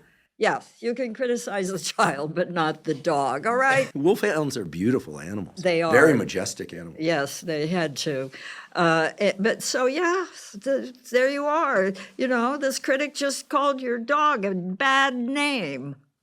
And okay, maybe your dog has got only 3 legs and 6 months to live. I'm being cruel, but am I? I'm being realistic. Your dog has 3 legs and 6 months to live. Well, that's not a criticism. That's an observation. Observation. But it comes across because it's less than perfect. So you see, it's a difficult arena. There's no single answer, and it's like neon. You got to shift on, shift off, shift on, shift off. Is it crazy? A little. I'm excited to share that Mateina, the yerba mate drink I helped create, is now available at Whole Food stores nationwide. Longtime listeners of this podcast know that yerba mate is my preferred caffeine source. It provides smooth energy without giving you the jitters, and it has a lot of other potential benefits, including helping to regulate your blood sugar, improving digestion, mild appetite suppression, and much more. Mateina is my absolute favorite of all the yerba mate brands out there, and I've tried them all. Given my love for Mateina, I decided to become a part owner in the business, and I helped them create their new line of products, which are all entirely zero sugar. These zero sugar cold brew Mateina flavors are fantastic. I drink at least 3 cans of them every single day. You'll often see them on the table during my podcast recordings. I absolutely love the product, and I'm proud to now have it sold at Whole Foods. So check out Mateina at Whole Food stores nationwide. It's cold brewed with the absolute best ingredients. It has zero sugar, and it tastes amazing. And if you don't have a Whole Foods near you, you can also buy it online at drinkmatina.com. Every once in a while, I find myself thinking, in the early 2000s, the way art and music and media was, it was better. In the, growing up in this era. But then I realized that people have probably been saying that sort of thing forever. And that for young people now, I have a niece who just went off to college. She's not thinking about how it was back then. For her, it's happening now. And I think it's hard for us to adapt to the fact that we were young once and now we're less young, and that it's all new for them. And so the question is, and they don't have that frame of reference. So when it comes to critics, when it comes to dance and art, do you see things getting better, worse, or do you just think of it as like, it's always been just an evolution? I have a hard time going, we had great music in the 90s. It was awesome music came out. You should have been around in the 70s. Exactly. Man. Exactly. That's the point. Right. So, but for people who are 16, 18 now, they're not thinking that way. They're thinking we got all that music and there's all this other great music. So I think the goal perhaps is to just stay open. Yeah, I think it's not judgmental. It's not good or bad. It's what can I learn from this? What can I take from this? What can I transpose from this to put over here? What can I use? Make everything transactional. Can you elaborate on that? No, I like it like that. Full stop. Okay. Yeah. No, transactional, what serves me here? What can I use? Sometimes transactional gets a bad name. You are trying to use something. Yeah, I'm trying to use something. Well, the whole thing of, great artists steal, nothing is a new idea, this kind of thing. Do you believe that? Absolutely. To some degree. I mean, that's why it's one of my privileges to work with the life of a composer if I'm serious about that. I worked on Amadeus, right? So I read all of Mozart's writings, which are voluminous. And looked at every manuscript he had ever touched. And I was given access to this. Why wouldn't you take advantage of that? For the movie Amadeus. Yeah. Love that movie. Thank you. We did too. Love that movie. Yeah. The images of the lime being thrown over the body is still, imprinted in my mind. But it tells you about that era and how little people had. Totally, and how much was preserved from the era. We shot in Prague for Vienna. It was hard working there, still under the regime. And that, in a way, put it closer to what Mozart had to deal with, the sort of restrictions that he had. But the research that went into that picture was enormous. All of the illumination was from candles. All of the illumination in the candles, they used the same beeswax as they had used 200 years before. All the mechanisms on stage were what were used in the original productions. And because we shot in the opera house, which had not been updated, in fact, it's one of the ways Milos got back in, was to say, okay, we will pay for the reconstruction of the opera house when we're done. And they took them up on it. But I was using the same mechanics under the stage that Mozart had. The door that opened into the orchestra was the door he touched when he came in to join the orchestra. And we had scenes that had live fire. We were swinging live fire around. You don't do this, but we were. And out of the floor, there were little holes. And we figured out that those little holes were a special kind of pollen that they put down, and if they lit them, they would send up sparks. And we were doing the sparks from the floor out of the pollen. And you had chandeliers coming down that had hundreds of candles. And in between takes, you're shifting all of the candles in like 50 chandeliers coming down here before you can do the next take. Meanwhile, you got the clothes that are in here, and there are no gussets. So nobody's arm is going any higher than this. You got the men in heels like this. Nobody is running with huge strides. Stuff like that. Wow. Now, I don't know what to do with that kind of information other than to marvel at human invention. We've definitely come a long way. I don't know that we've come a long way. Things were different, and they maximized their resources. I will say candles are better than white light LEDs, but that's a topic from another podcast. Probably. When are we going to do that? Incandescents are better than LEDs. But I'm just thinking about all these candles, and I'm wondering whether or not it was very, very warm to work in that environment. Sure, it was very, very warm. Mm-hmm. People were sweating all the time. What do you think smell was in the 18th century? Very stenchy is how smell was in the 18th century. I had no idea what went into the making of that film. It was spectacular real. film. Everyone should see that. It was real. It'll also give you a window into how psychiatric illness was treated. There's that brutal scene from I guess they called them insane asylums. Yep. And nowadays we would probably understand that 95% of those people were probably suffering from things that nice at-home care probably would have resolved. There's a pill for it. Yeah, or there's a pill for it. Yeah. Or a combination of sunlight and pills and other things. Speaking of which, what's your view on modern versus ancient medicine versus the body just being really smart? I know not much about either ancient nor modern medicine. I'm not sure I'm equipped to have a view on these things. I simply myself try to stay as close to what is, forgive the word, natural as possible. In terms of eating, I am currently not eating, except for this trip, okay? No carbs, no sugar, all right? Which I find to be, the keto diet, I find to be more manageable. I can control it better. I know where my weight is. I can feel how close to the bone, where what, I got a he-ho-ha. You can't do that if you're eating a lot of pasta. So that's, and also I fortunately cannot cook. Therefore, I basically eat everything raw. I can eat meat raw. I certainly eat vegetables raw. I am exaggerating. I can use the oven, okay? I can boil water, but that's about it. No sauces ever. Nothing decorative, just, I've often said if there were a pill for food, I'd take it. I'm not sure I would because I'm not sure it would have what I needed in it. I'm not sure I'm getting that anyway, but at least I'm making an effort. And I know where it comes from. I don't like mystery a lot. So it sounds like meat, fish, fruits, and vegetables are your staples. C'est ça.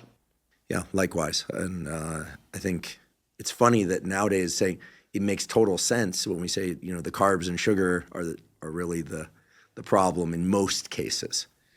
And whereas for years it felt like the public health space around nutrition was utterly confused. It was like fat is the bad thing, then protein, and then meat is the bad thing. I mean, deli meats probably are not great for us. Terrible. But healthily sourced. We went through a period, probably of about a year or even two, where we carb loaded because we thought we'd have more energy, we'd be stronger. We just got heavier. But anyway, maybe we had a little more power.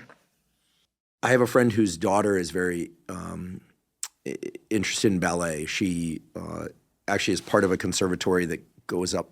They actually live in San Francisco. I don't know that she's part. I don't think she's part of the San Francisco Ballet, but there's something adjacent to that. And I said, how is that? Because you hear these stereotypes of, it's brutal on young girls, probably boys as well, but minds about their weight and the training, and it's unhealthy. And he said nowadays they've adjusted for some of that, and they really try and keep a healthier environment. What's your view on that? I mean, standards versus health. I mean, this is a topic that spills over into everything. In science, I used to work 100-hour weeks, 100. I heard there was a guy that worked 101, so I worked 102. Then I realized that I couldn't sustain that. I'm not suggesting anyone do that, but everyone has a kind of war story from their time. But now there does seem to be more care taken to mental health, physical health. So how do you balance that in the world of dance, where you want standards to continue to stand or rise, but you also don't want people mentally destroyed? This is a hard one. Yeah. There's always going to be a trade-off to some degree. I mean, the stress of performance is, whether it's athletic performance or dance performance, is extreme. And unfortunately, it's been my experience that the better the performer, the worse the nerves before. Huh. Sorry about that. The more intensely important that curtain going up is to that person, and the possibility of failure is always there. And the degree of rehearsing that's going to address that is, why didn't you do more, is always the response. So that is, I'm sorry, it's a reality, it's a choice. Don't choose that profession. We can't make life totally nice. It is partially what it is. Choose something else. Often, and I'm not alone in this, one hears it often, a parent or a child even will come up, can I be a dancer? I say, don't do it. Find something else if you possibly can. If you can't, be a dancer. Because you want to set that thick line. Yeah, I mean, and there are other folks who will find their own way to address that line and who will massage that line. And as part of creativity is addressing those old lines of boundaries, classical, modern, oi. It's interesting, when you put that barrier, you naturally select for the people that really want it. Yes. Yesterday, I had an early morning call with a friend of mine who's a former, what they call Tier 1 SEAL team operator. So he was in the Navy SEALs, but then there's another selection process within it for the Tier 1, or the sort of elite within that already elite community. And he has children, and I said, are they interested in military? He said, one of them is. And I said, is he interested in going to the teams? And he's like, he is. I said, what are you telling him? And he said, I'm telling him not to do it. And he keeps coming back that he wants to do it. And I'm reassured. He keeps telling him, don't do it. You're going to hate it. It's going to be the worst thing ever. And he keeps coming back, no, I want to do it. No, I want. So he's convinced now that he actually wants to do it. Well, but unfortunately, telling a kid not to do it is a bait and can just engender, I want to do it just to prove that you're going to go up against authority. That's not the right reason to select. Sure. Better to just say, you got to really, really want to do this. Even more, can't you find something else? And if they can question it, they don't want to do it enough. Mm-hmm. He did add that if he feels he likes it more than it sucks, his words, then he'll be okay. I would buy that. There's got to be some tilt in the seesaw more towards, I like this more than it sucks. Yeah, I'd buy that. That's fair. And I see a lot of parallels between the communities that you come from and he comes from, frankly. Elite is elite. Mm-hmm. It has a price to pay. Do you think nowadays, because of social media and the internet, there's a larger pool of dancers to select from and talent that gets selected to work with you, for instance, is better? Because it's just such a bigger pool that top 1% reflects an even better 1%? It's different because the talent is being trained and challenged in a different way as young people. In other words, they're now competitive activities for dance. I started to say activity sports for dance. It's not quite a sport, though it converged, which is fine. But when I was evolving as a dancer, we had very strict borders. This was tap, this was ballet, this was modern, this is jazz over here. And you could step across the borders and try out different of these, even acquire knowledge from all of them to become something, but you had to do it on your own. And then you would, work to gain acceptance into whatever performing arena. Now, children, very young children, 8 years old, even younger, 6-year-old kids, there are competitions for children as dancers or as performers. And this engenders a totally different purpose and performance in the kid. I'm Buster Keaton, right? I take it on the chin, stoic, down, out, or I make the move, right? The kids are out there to sell it, and they're out there to get their points. And it is partially in their technique, but it's also immediately in their manipulation of the audience. Great, that's called performing, and maybe you'll be a good actor, but in the meantime, you're shortchanging your technique because you're not asking the audience to just gauge you on what you can do physically, but how you can sell it, because you want those points, and so do your parents. So these competitions, in a way, are very difficult, and for a long time I wouldn't work with competition-trained dancers. Now I find that it's broadened and that the kids are more sophisticated in the ways that they attack technique for performing, and they're also hardened in a way. I can put them in younger. I don't worry they're going to be nervous. They're not going to be nervous. They were nervous when they were out here trying to get, graded 30 points on the wada wada and the witcha witcha to get the hits for the wada wada. And, they're no longer nervous about squat, so put them in. This is great. But in the meantime, they are doing it for reasons outside of the thing itself, for what they can gain from it, from their internet hits, from their hanga, their hina, the wada wada, as opposed to just doing it for the thing itself and taking what comes from it. It's different. Yeah, that extrinsic reward, while it's important to keep people moving forward if they want to be a professional, it definitely contaminates the core motivation. And what the kid will accomplish, because they won't have to do it the hard way. They'll do it the easy way if it works as well. I was always trained to do it the hard way. You can always do it the easy way, train for the hard way. I can see that in performers. And a performer who has done it the hard way has more range. And when they work, you're going to be more interested in them because they're making more choices. And an interesting artist is a choice maker. An interesting performer is always about making choice. That's what will keep you focused on them. If they're just doing what they think is going to win, you're going, really? Listen, I love social media. I teach on social media. But the problem with social media as it relates to craft and feedback, et cetera, is that it puts you on a reinforcement schedule of you did something yesterday, you can put it out there and you can immediately get the response.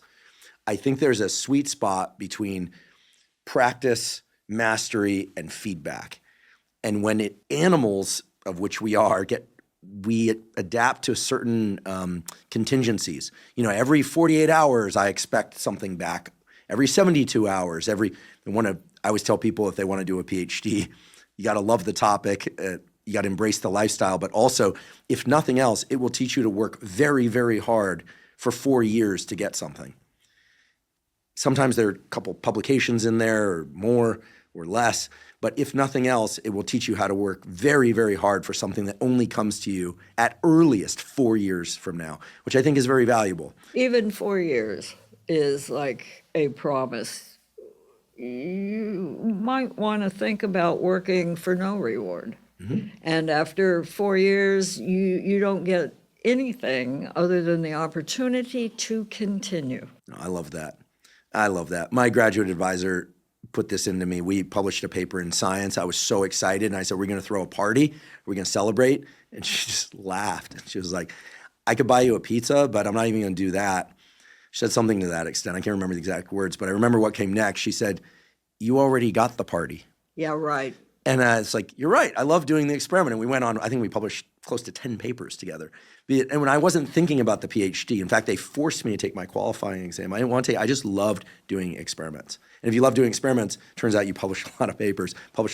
Turns out it's easy to get a PhD. Right, exactly. Et cetera. You're doing something for the right reasons, not to get something else. But it's hard to explain that to someone who's really driven. Not even nowadays. It's just hard to explain that to somebody because I think people who are really driven also, they want people to understand something. They need to understand excellence on their own terms, not from outside, but from inside. I can do more. I can do more. That's what I'm interested in. Oh, you like that? Not enough. I want more. Just letting that really sink in. I totally agree. I'm just trying to think of the messaging that works for kids.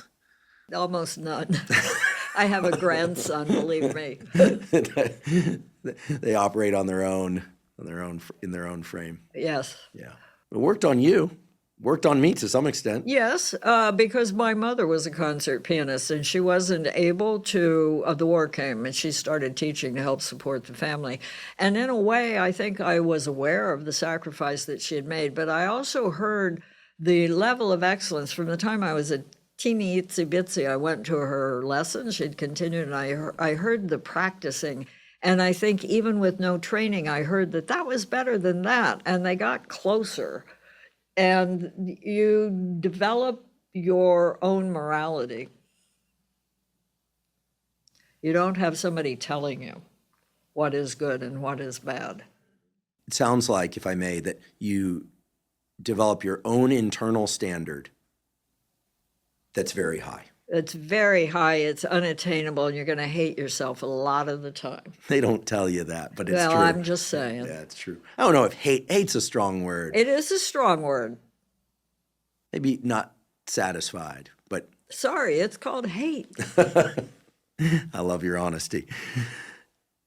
You said before you can think outside the box, you have to have a box. But you also talk about having an actual box. Yes. Explain. Well, the actual box holds the tangible items that are very sensory, that have the feel or the smell or the weight of when you first thought that idea. Maybe your dance isn't going to look like a rock, but when you picked up that rock, there was a certain kind of physical resistance, and that suggested a kind of movement. And if you don't keep that rock, you'll forget sometimes where it came from. I was working on a film script once, and I was told, look, write down your initial instinct, your initial idea for what the film is to be, put it in a drawer and lock the drawer, because there are times when you're going to not know what the fuck you're doing.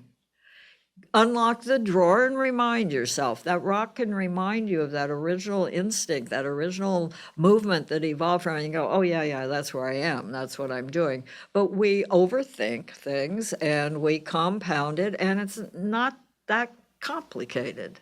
You want to keep it as simple as possible. You want to, I think, keep it as close to the initial reason you wanted to do it, the initial sense of excitement, and again, to use the same old word, love, that you had for that moment in time that you wanted to share. I love the idea of anchoring to physical items around something that's conceptual, because the conceptual journey can be, whether or not it's a book or a dance or whatever, a podcast, it can be so opaque at times. Yeah. And you're trying to stay anchored to the center, to the spine, but it can be really tough. And having a physical object that you understand means A, and that's it. It's non-negotiable. There are certain things you don't forget. Those are the important things. That's what truth is. You don't forget it. I guess this is the reason we have plaques and wedding rings and things like that, is they symbolize something in a very simple way that everyone understands. And in this case, it's important that you understand. Yeah, but it's a symbol of. That's different. Symbol is different from the actual rock. The rock is the thing itself. It's not the symbol of anything. It's the rock. So it has a property that is what you're trying to thread through your work. Yes. It doesn't stand for something else. It actually has that thing. And that's in a way why ritual, because ritual is not quite the same as practice. Ritual is done for a purpose. It's done to accomplish an end. Purpose, you just do it. So let's break those apart: ritual, purpose, and habit, if you were to separate those out. Okay. Ritual to accomplish a goal or a kind of control. Practice, a consistent, ongoing activity that somehow keeps reoccurring. Habit you do because you're in the habit of doing. I mean, habit and practice are actually very close. Habit is dangerous because you got to do it that way. That's the habit for it. Practice is just get the job done. You can do it in different ways, but get the job done. Habit, you got to do it the same way. Throughout the entire listening to your book, I had this question in the back of my mind. Did you take weekends off? No, what's a weekend? It's 7-day work week here. Love it. You've gotten things like honorary degrees from Harvard, this kind of thing. A lot of accolades from a lot of different places. Do those things matter to you? No, they matter more to other folks, and sometimes I have trouble with them. They don't tell me anything that I have done or, more importantly, will do. Can I honestly say it's not nice for somebody to say to you, you've done a great job? I can't say that. I can, try to feel that I think one thing about that kind of action is that it takes a magnanimous person to recall that they have a goal that's going to be ongoing no matter how many accolades they get. But the people giving the accolade want to matter. They want to count. They want to believe that what you have done is important.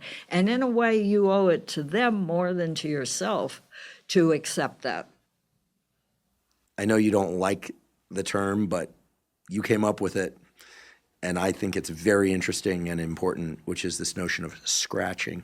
When you're searching for the next idea or the idea, like this notion of scratching, could you tell people what scratching is about? Okay, two conditions where scratching is kind of an approach. One is you're really lost and you have no sense that there's any progress to be made, and if so, where's the direction to go?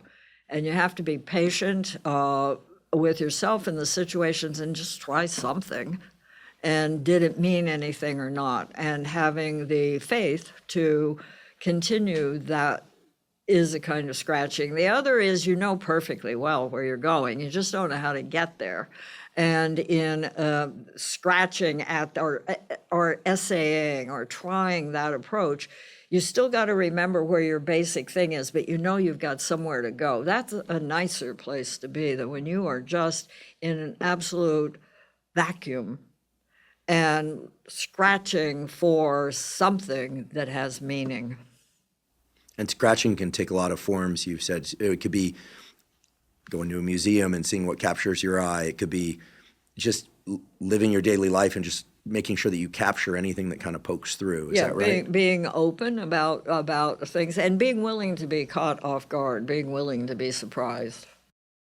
Could you talk about movement and longevity? I mean, how long have we got? As long as you want. I don't want. It's my least favorite topic, and it's my most important topic at the moment, which is why it's my least favorite topic. Bodies alter every so often, okay? A body at 10 is going to be different from a body at 20. What it can accomplish, 20 to 40, there's a kind of continuity in there that is encouraging. Over 40, body is going to start behaving differently. 47, 50s is getting a little bit numbed, and all of a sudden you're feeling restricted, and you get pissed off. And you have got to find a way of respecting the fact that you can no longer do what you did when you were 20 or 25, but you're pretty potent. And that's a good thing. And I managed to push that. I was dancing still pretty hard until I was about 65, which is a long reach. But after 65, I began to feel really restricted. No, you can't do just anything, even once. And, oh, by the way, what you're doing might not be strengthening the body. You might be weakening the body, repeating that. Oh, my God, what do I do here? Nothing. And 70, functional. 80 sucks.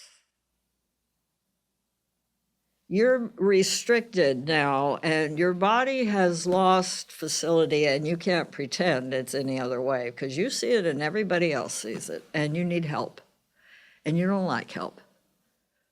How do you maintain your independence and still accept graciously help as a reality and not a shame?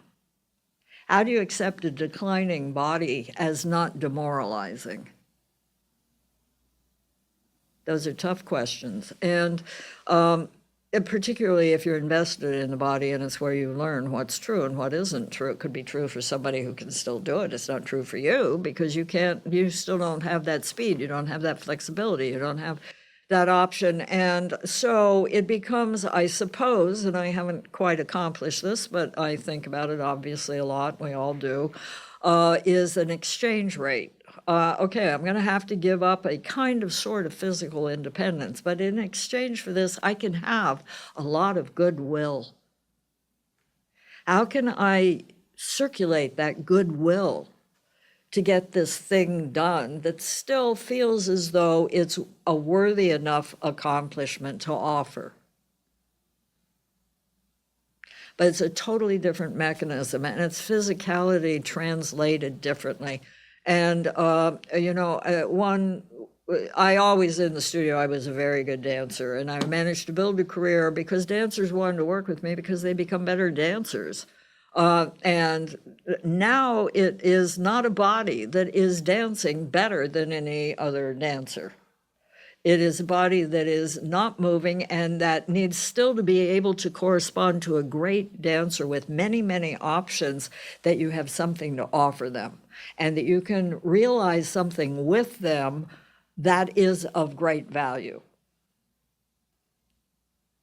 I dislike the word mentor. I don't think about that much because I like better the word apprentice, that people learn. You don't teach them, they learn. Mm-hmm. And that is a component here. And I think that that's a kind of, that's the upside is you can still be mutual. You can still share this process, and it's the same as it ever was. You bring what you got, they bring what they got, you put them together, and you get more than the independent what-is. And that can still happen if you let it happen, and if you don't get too pissed off. Although being a little pissed might help in terms of the pushing through. Everybody needs a little pissed all the time. The thing I heard you say once, which really stuck with me, was that you think that perhaps one of the reasons why people age at the level of the brain and the level of curiosity is that they start moving less, that it works in that direction. And I started observing people of different ages. And indeed, even just the amount of gesticulating that people do, it starts to decline over time. You're an exception to this. I know only a few other exceptions to that rule. I think it is a rule. You look at kids, they're moving all the time. And I think it drops off fairly linearly after, as you said, probably about age 40 or so. People start moving less. There's a species of ocean animal that when it lands down on a rock, it actually eats its own brain. Ooh. Except the part that just keeps it alive there to sense when something swims over it, and then it can do its thing. In other words, if we stop moving, our nervous system atrophies. And that's very clear. And it seems that the distal, the fingers and the feet, the neurons that control those certainly lose their strength before we lose our trunk strength and so on. So there's this kind of outward to center atrophy. So move more in every aspect of life seems to be the takeaway. Yeah, it's not just more, it's degree also. I think that with age, we recess, we pull backwards, we reach out less even than we can. Partially, the sight begins to decline, the hearing, and a kind of fear sets in. You still have to be able to maintain a fearlessness in regards to boundaries, that you don't have to pull up shy, you don't have to pull up short of a boundary. You can still address that boundary. It's just you're not going to be able to reach as far across as you could have in each of these different decades. It's just, you could do one thing when you were, 2 years old. You can do another thing now. And it's accepting that everything can give you pushback. You have to accept pushback. You have to still accept pushback. It's going to feel differently, but you still want it. Maybe that's the thing to seek, is that friction Yes. point. In describing dancers and dance, you talked a lot about taking up space.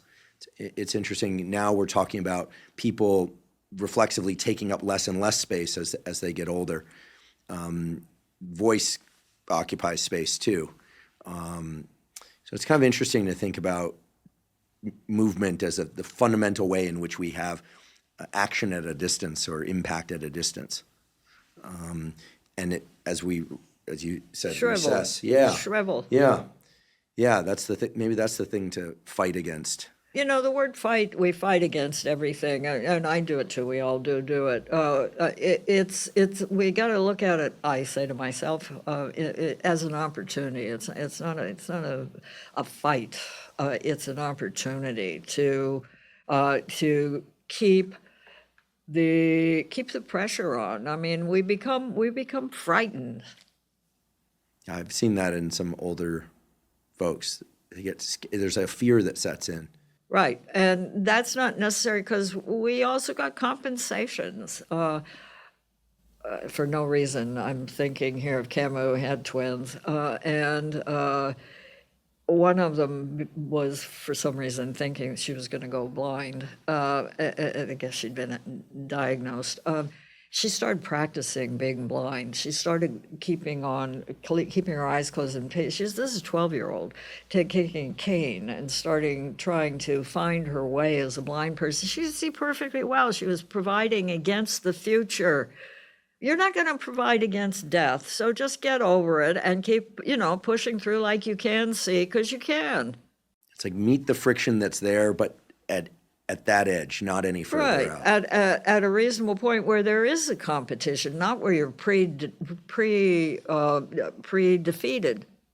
Speaking of taking up space, you've mentioned before that the fact that your name is Twyla perhaps shaped you in some ways. Yes. I'm fascinated by this, that how names shape our self-perception, how they shape others' perceptions of us, and how, to some extent, we might live into those perceptions. Yes. My mother, as with everything, provided me with a moniker that would serve me. So the name Twyla, she saw in a newspaper, but it was spelled with an I. The original Twyla, who was a pig-calling princess in the next county.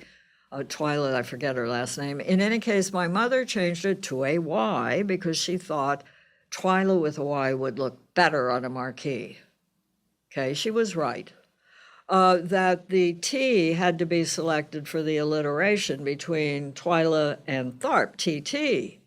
Marilyn Monroe. All stars have got alliterative names.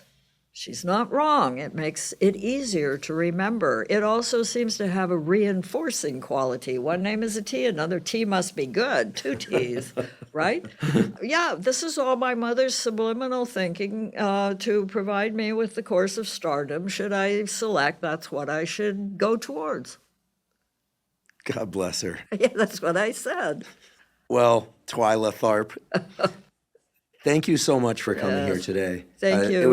It is a real honor for me. Yeah, no, it's fun. It's a real pleasure, a real honor, and I know you are uncomfortable with accolades, so I'm gonna barrel into them by just saying that it's an honor because I think your work is incredible. I think the book is incredible.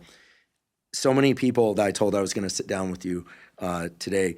I'm surprised they're not, beating down the doors outside, and that's because I think you represent a lot more than just incredible elite level dance and choreography. You certainly represent that and the arts. And thank you for your comments about supporting the arts, that those will propagate far and wide and hopefully have an impact. But you also represent this spirit behind creating things, leaning into friction, but also embracing for lack of a better word, the dance of it all, including what comes from the outside and the internal process. This is a complicated thing, and I know many, many people want it or just love to see people striving and creating, and so you really embody that spirit. And the words aren't enough to express how grateful I am and how grateful millions and millions of people are. So thank you. So God bless your mother for naming you Twyla, and God bless you for coming here today. Thank you, sweetheart. And God bless you for doing this and for believing it's worthwhile. So thank you. Thank you for joining me for today's discussion with Twyla Tharp. To learn more about her work and to find a link to her truly spectacular book, The Creative Habit, please see the show note captions. If you're learning from and or enjoying this podcast, please subscribe to our YouTube channel. That's a terrific zero-cost way to support us. In addition, please follow the podcast by clicking the follow button on both Spotify and Apple. And on both Spotify and Apple, you can leave us up to a 5-star review. And you can now leave us comments at both Spotify and Apple. Please also check out the sponsors mentioned at the beginning and throughout today's episode. That's the best way to support this podcast. If you have questions for me or comments about the podcast, or guests or topics that you'd like me to consider for the Huberman Lab podcast, please put those in the comments section on YouTube. I do read all the comments. For those of you that haven't heard, I have a new book coming out. It's my very first book. It's entitled Protocols, an Operating Manual for the Human Body. This is a book that I've been working on for more than 5 years, and that's based on more than 30 years of research and experience. And it covers protocols for everything from sleep to exercise to stress control, protocols related to focus and motivation. And of course, I provide the scientific substantiation for the protocols that are included. The book is now available by pre-sale at protocolsbook.com. There you can find links to various vendors. You can pick the one that you like best. Again, the book is called Protocols, an Operating Manual for the Human Body.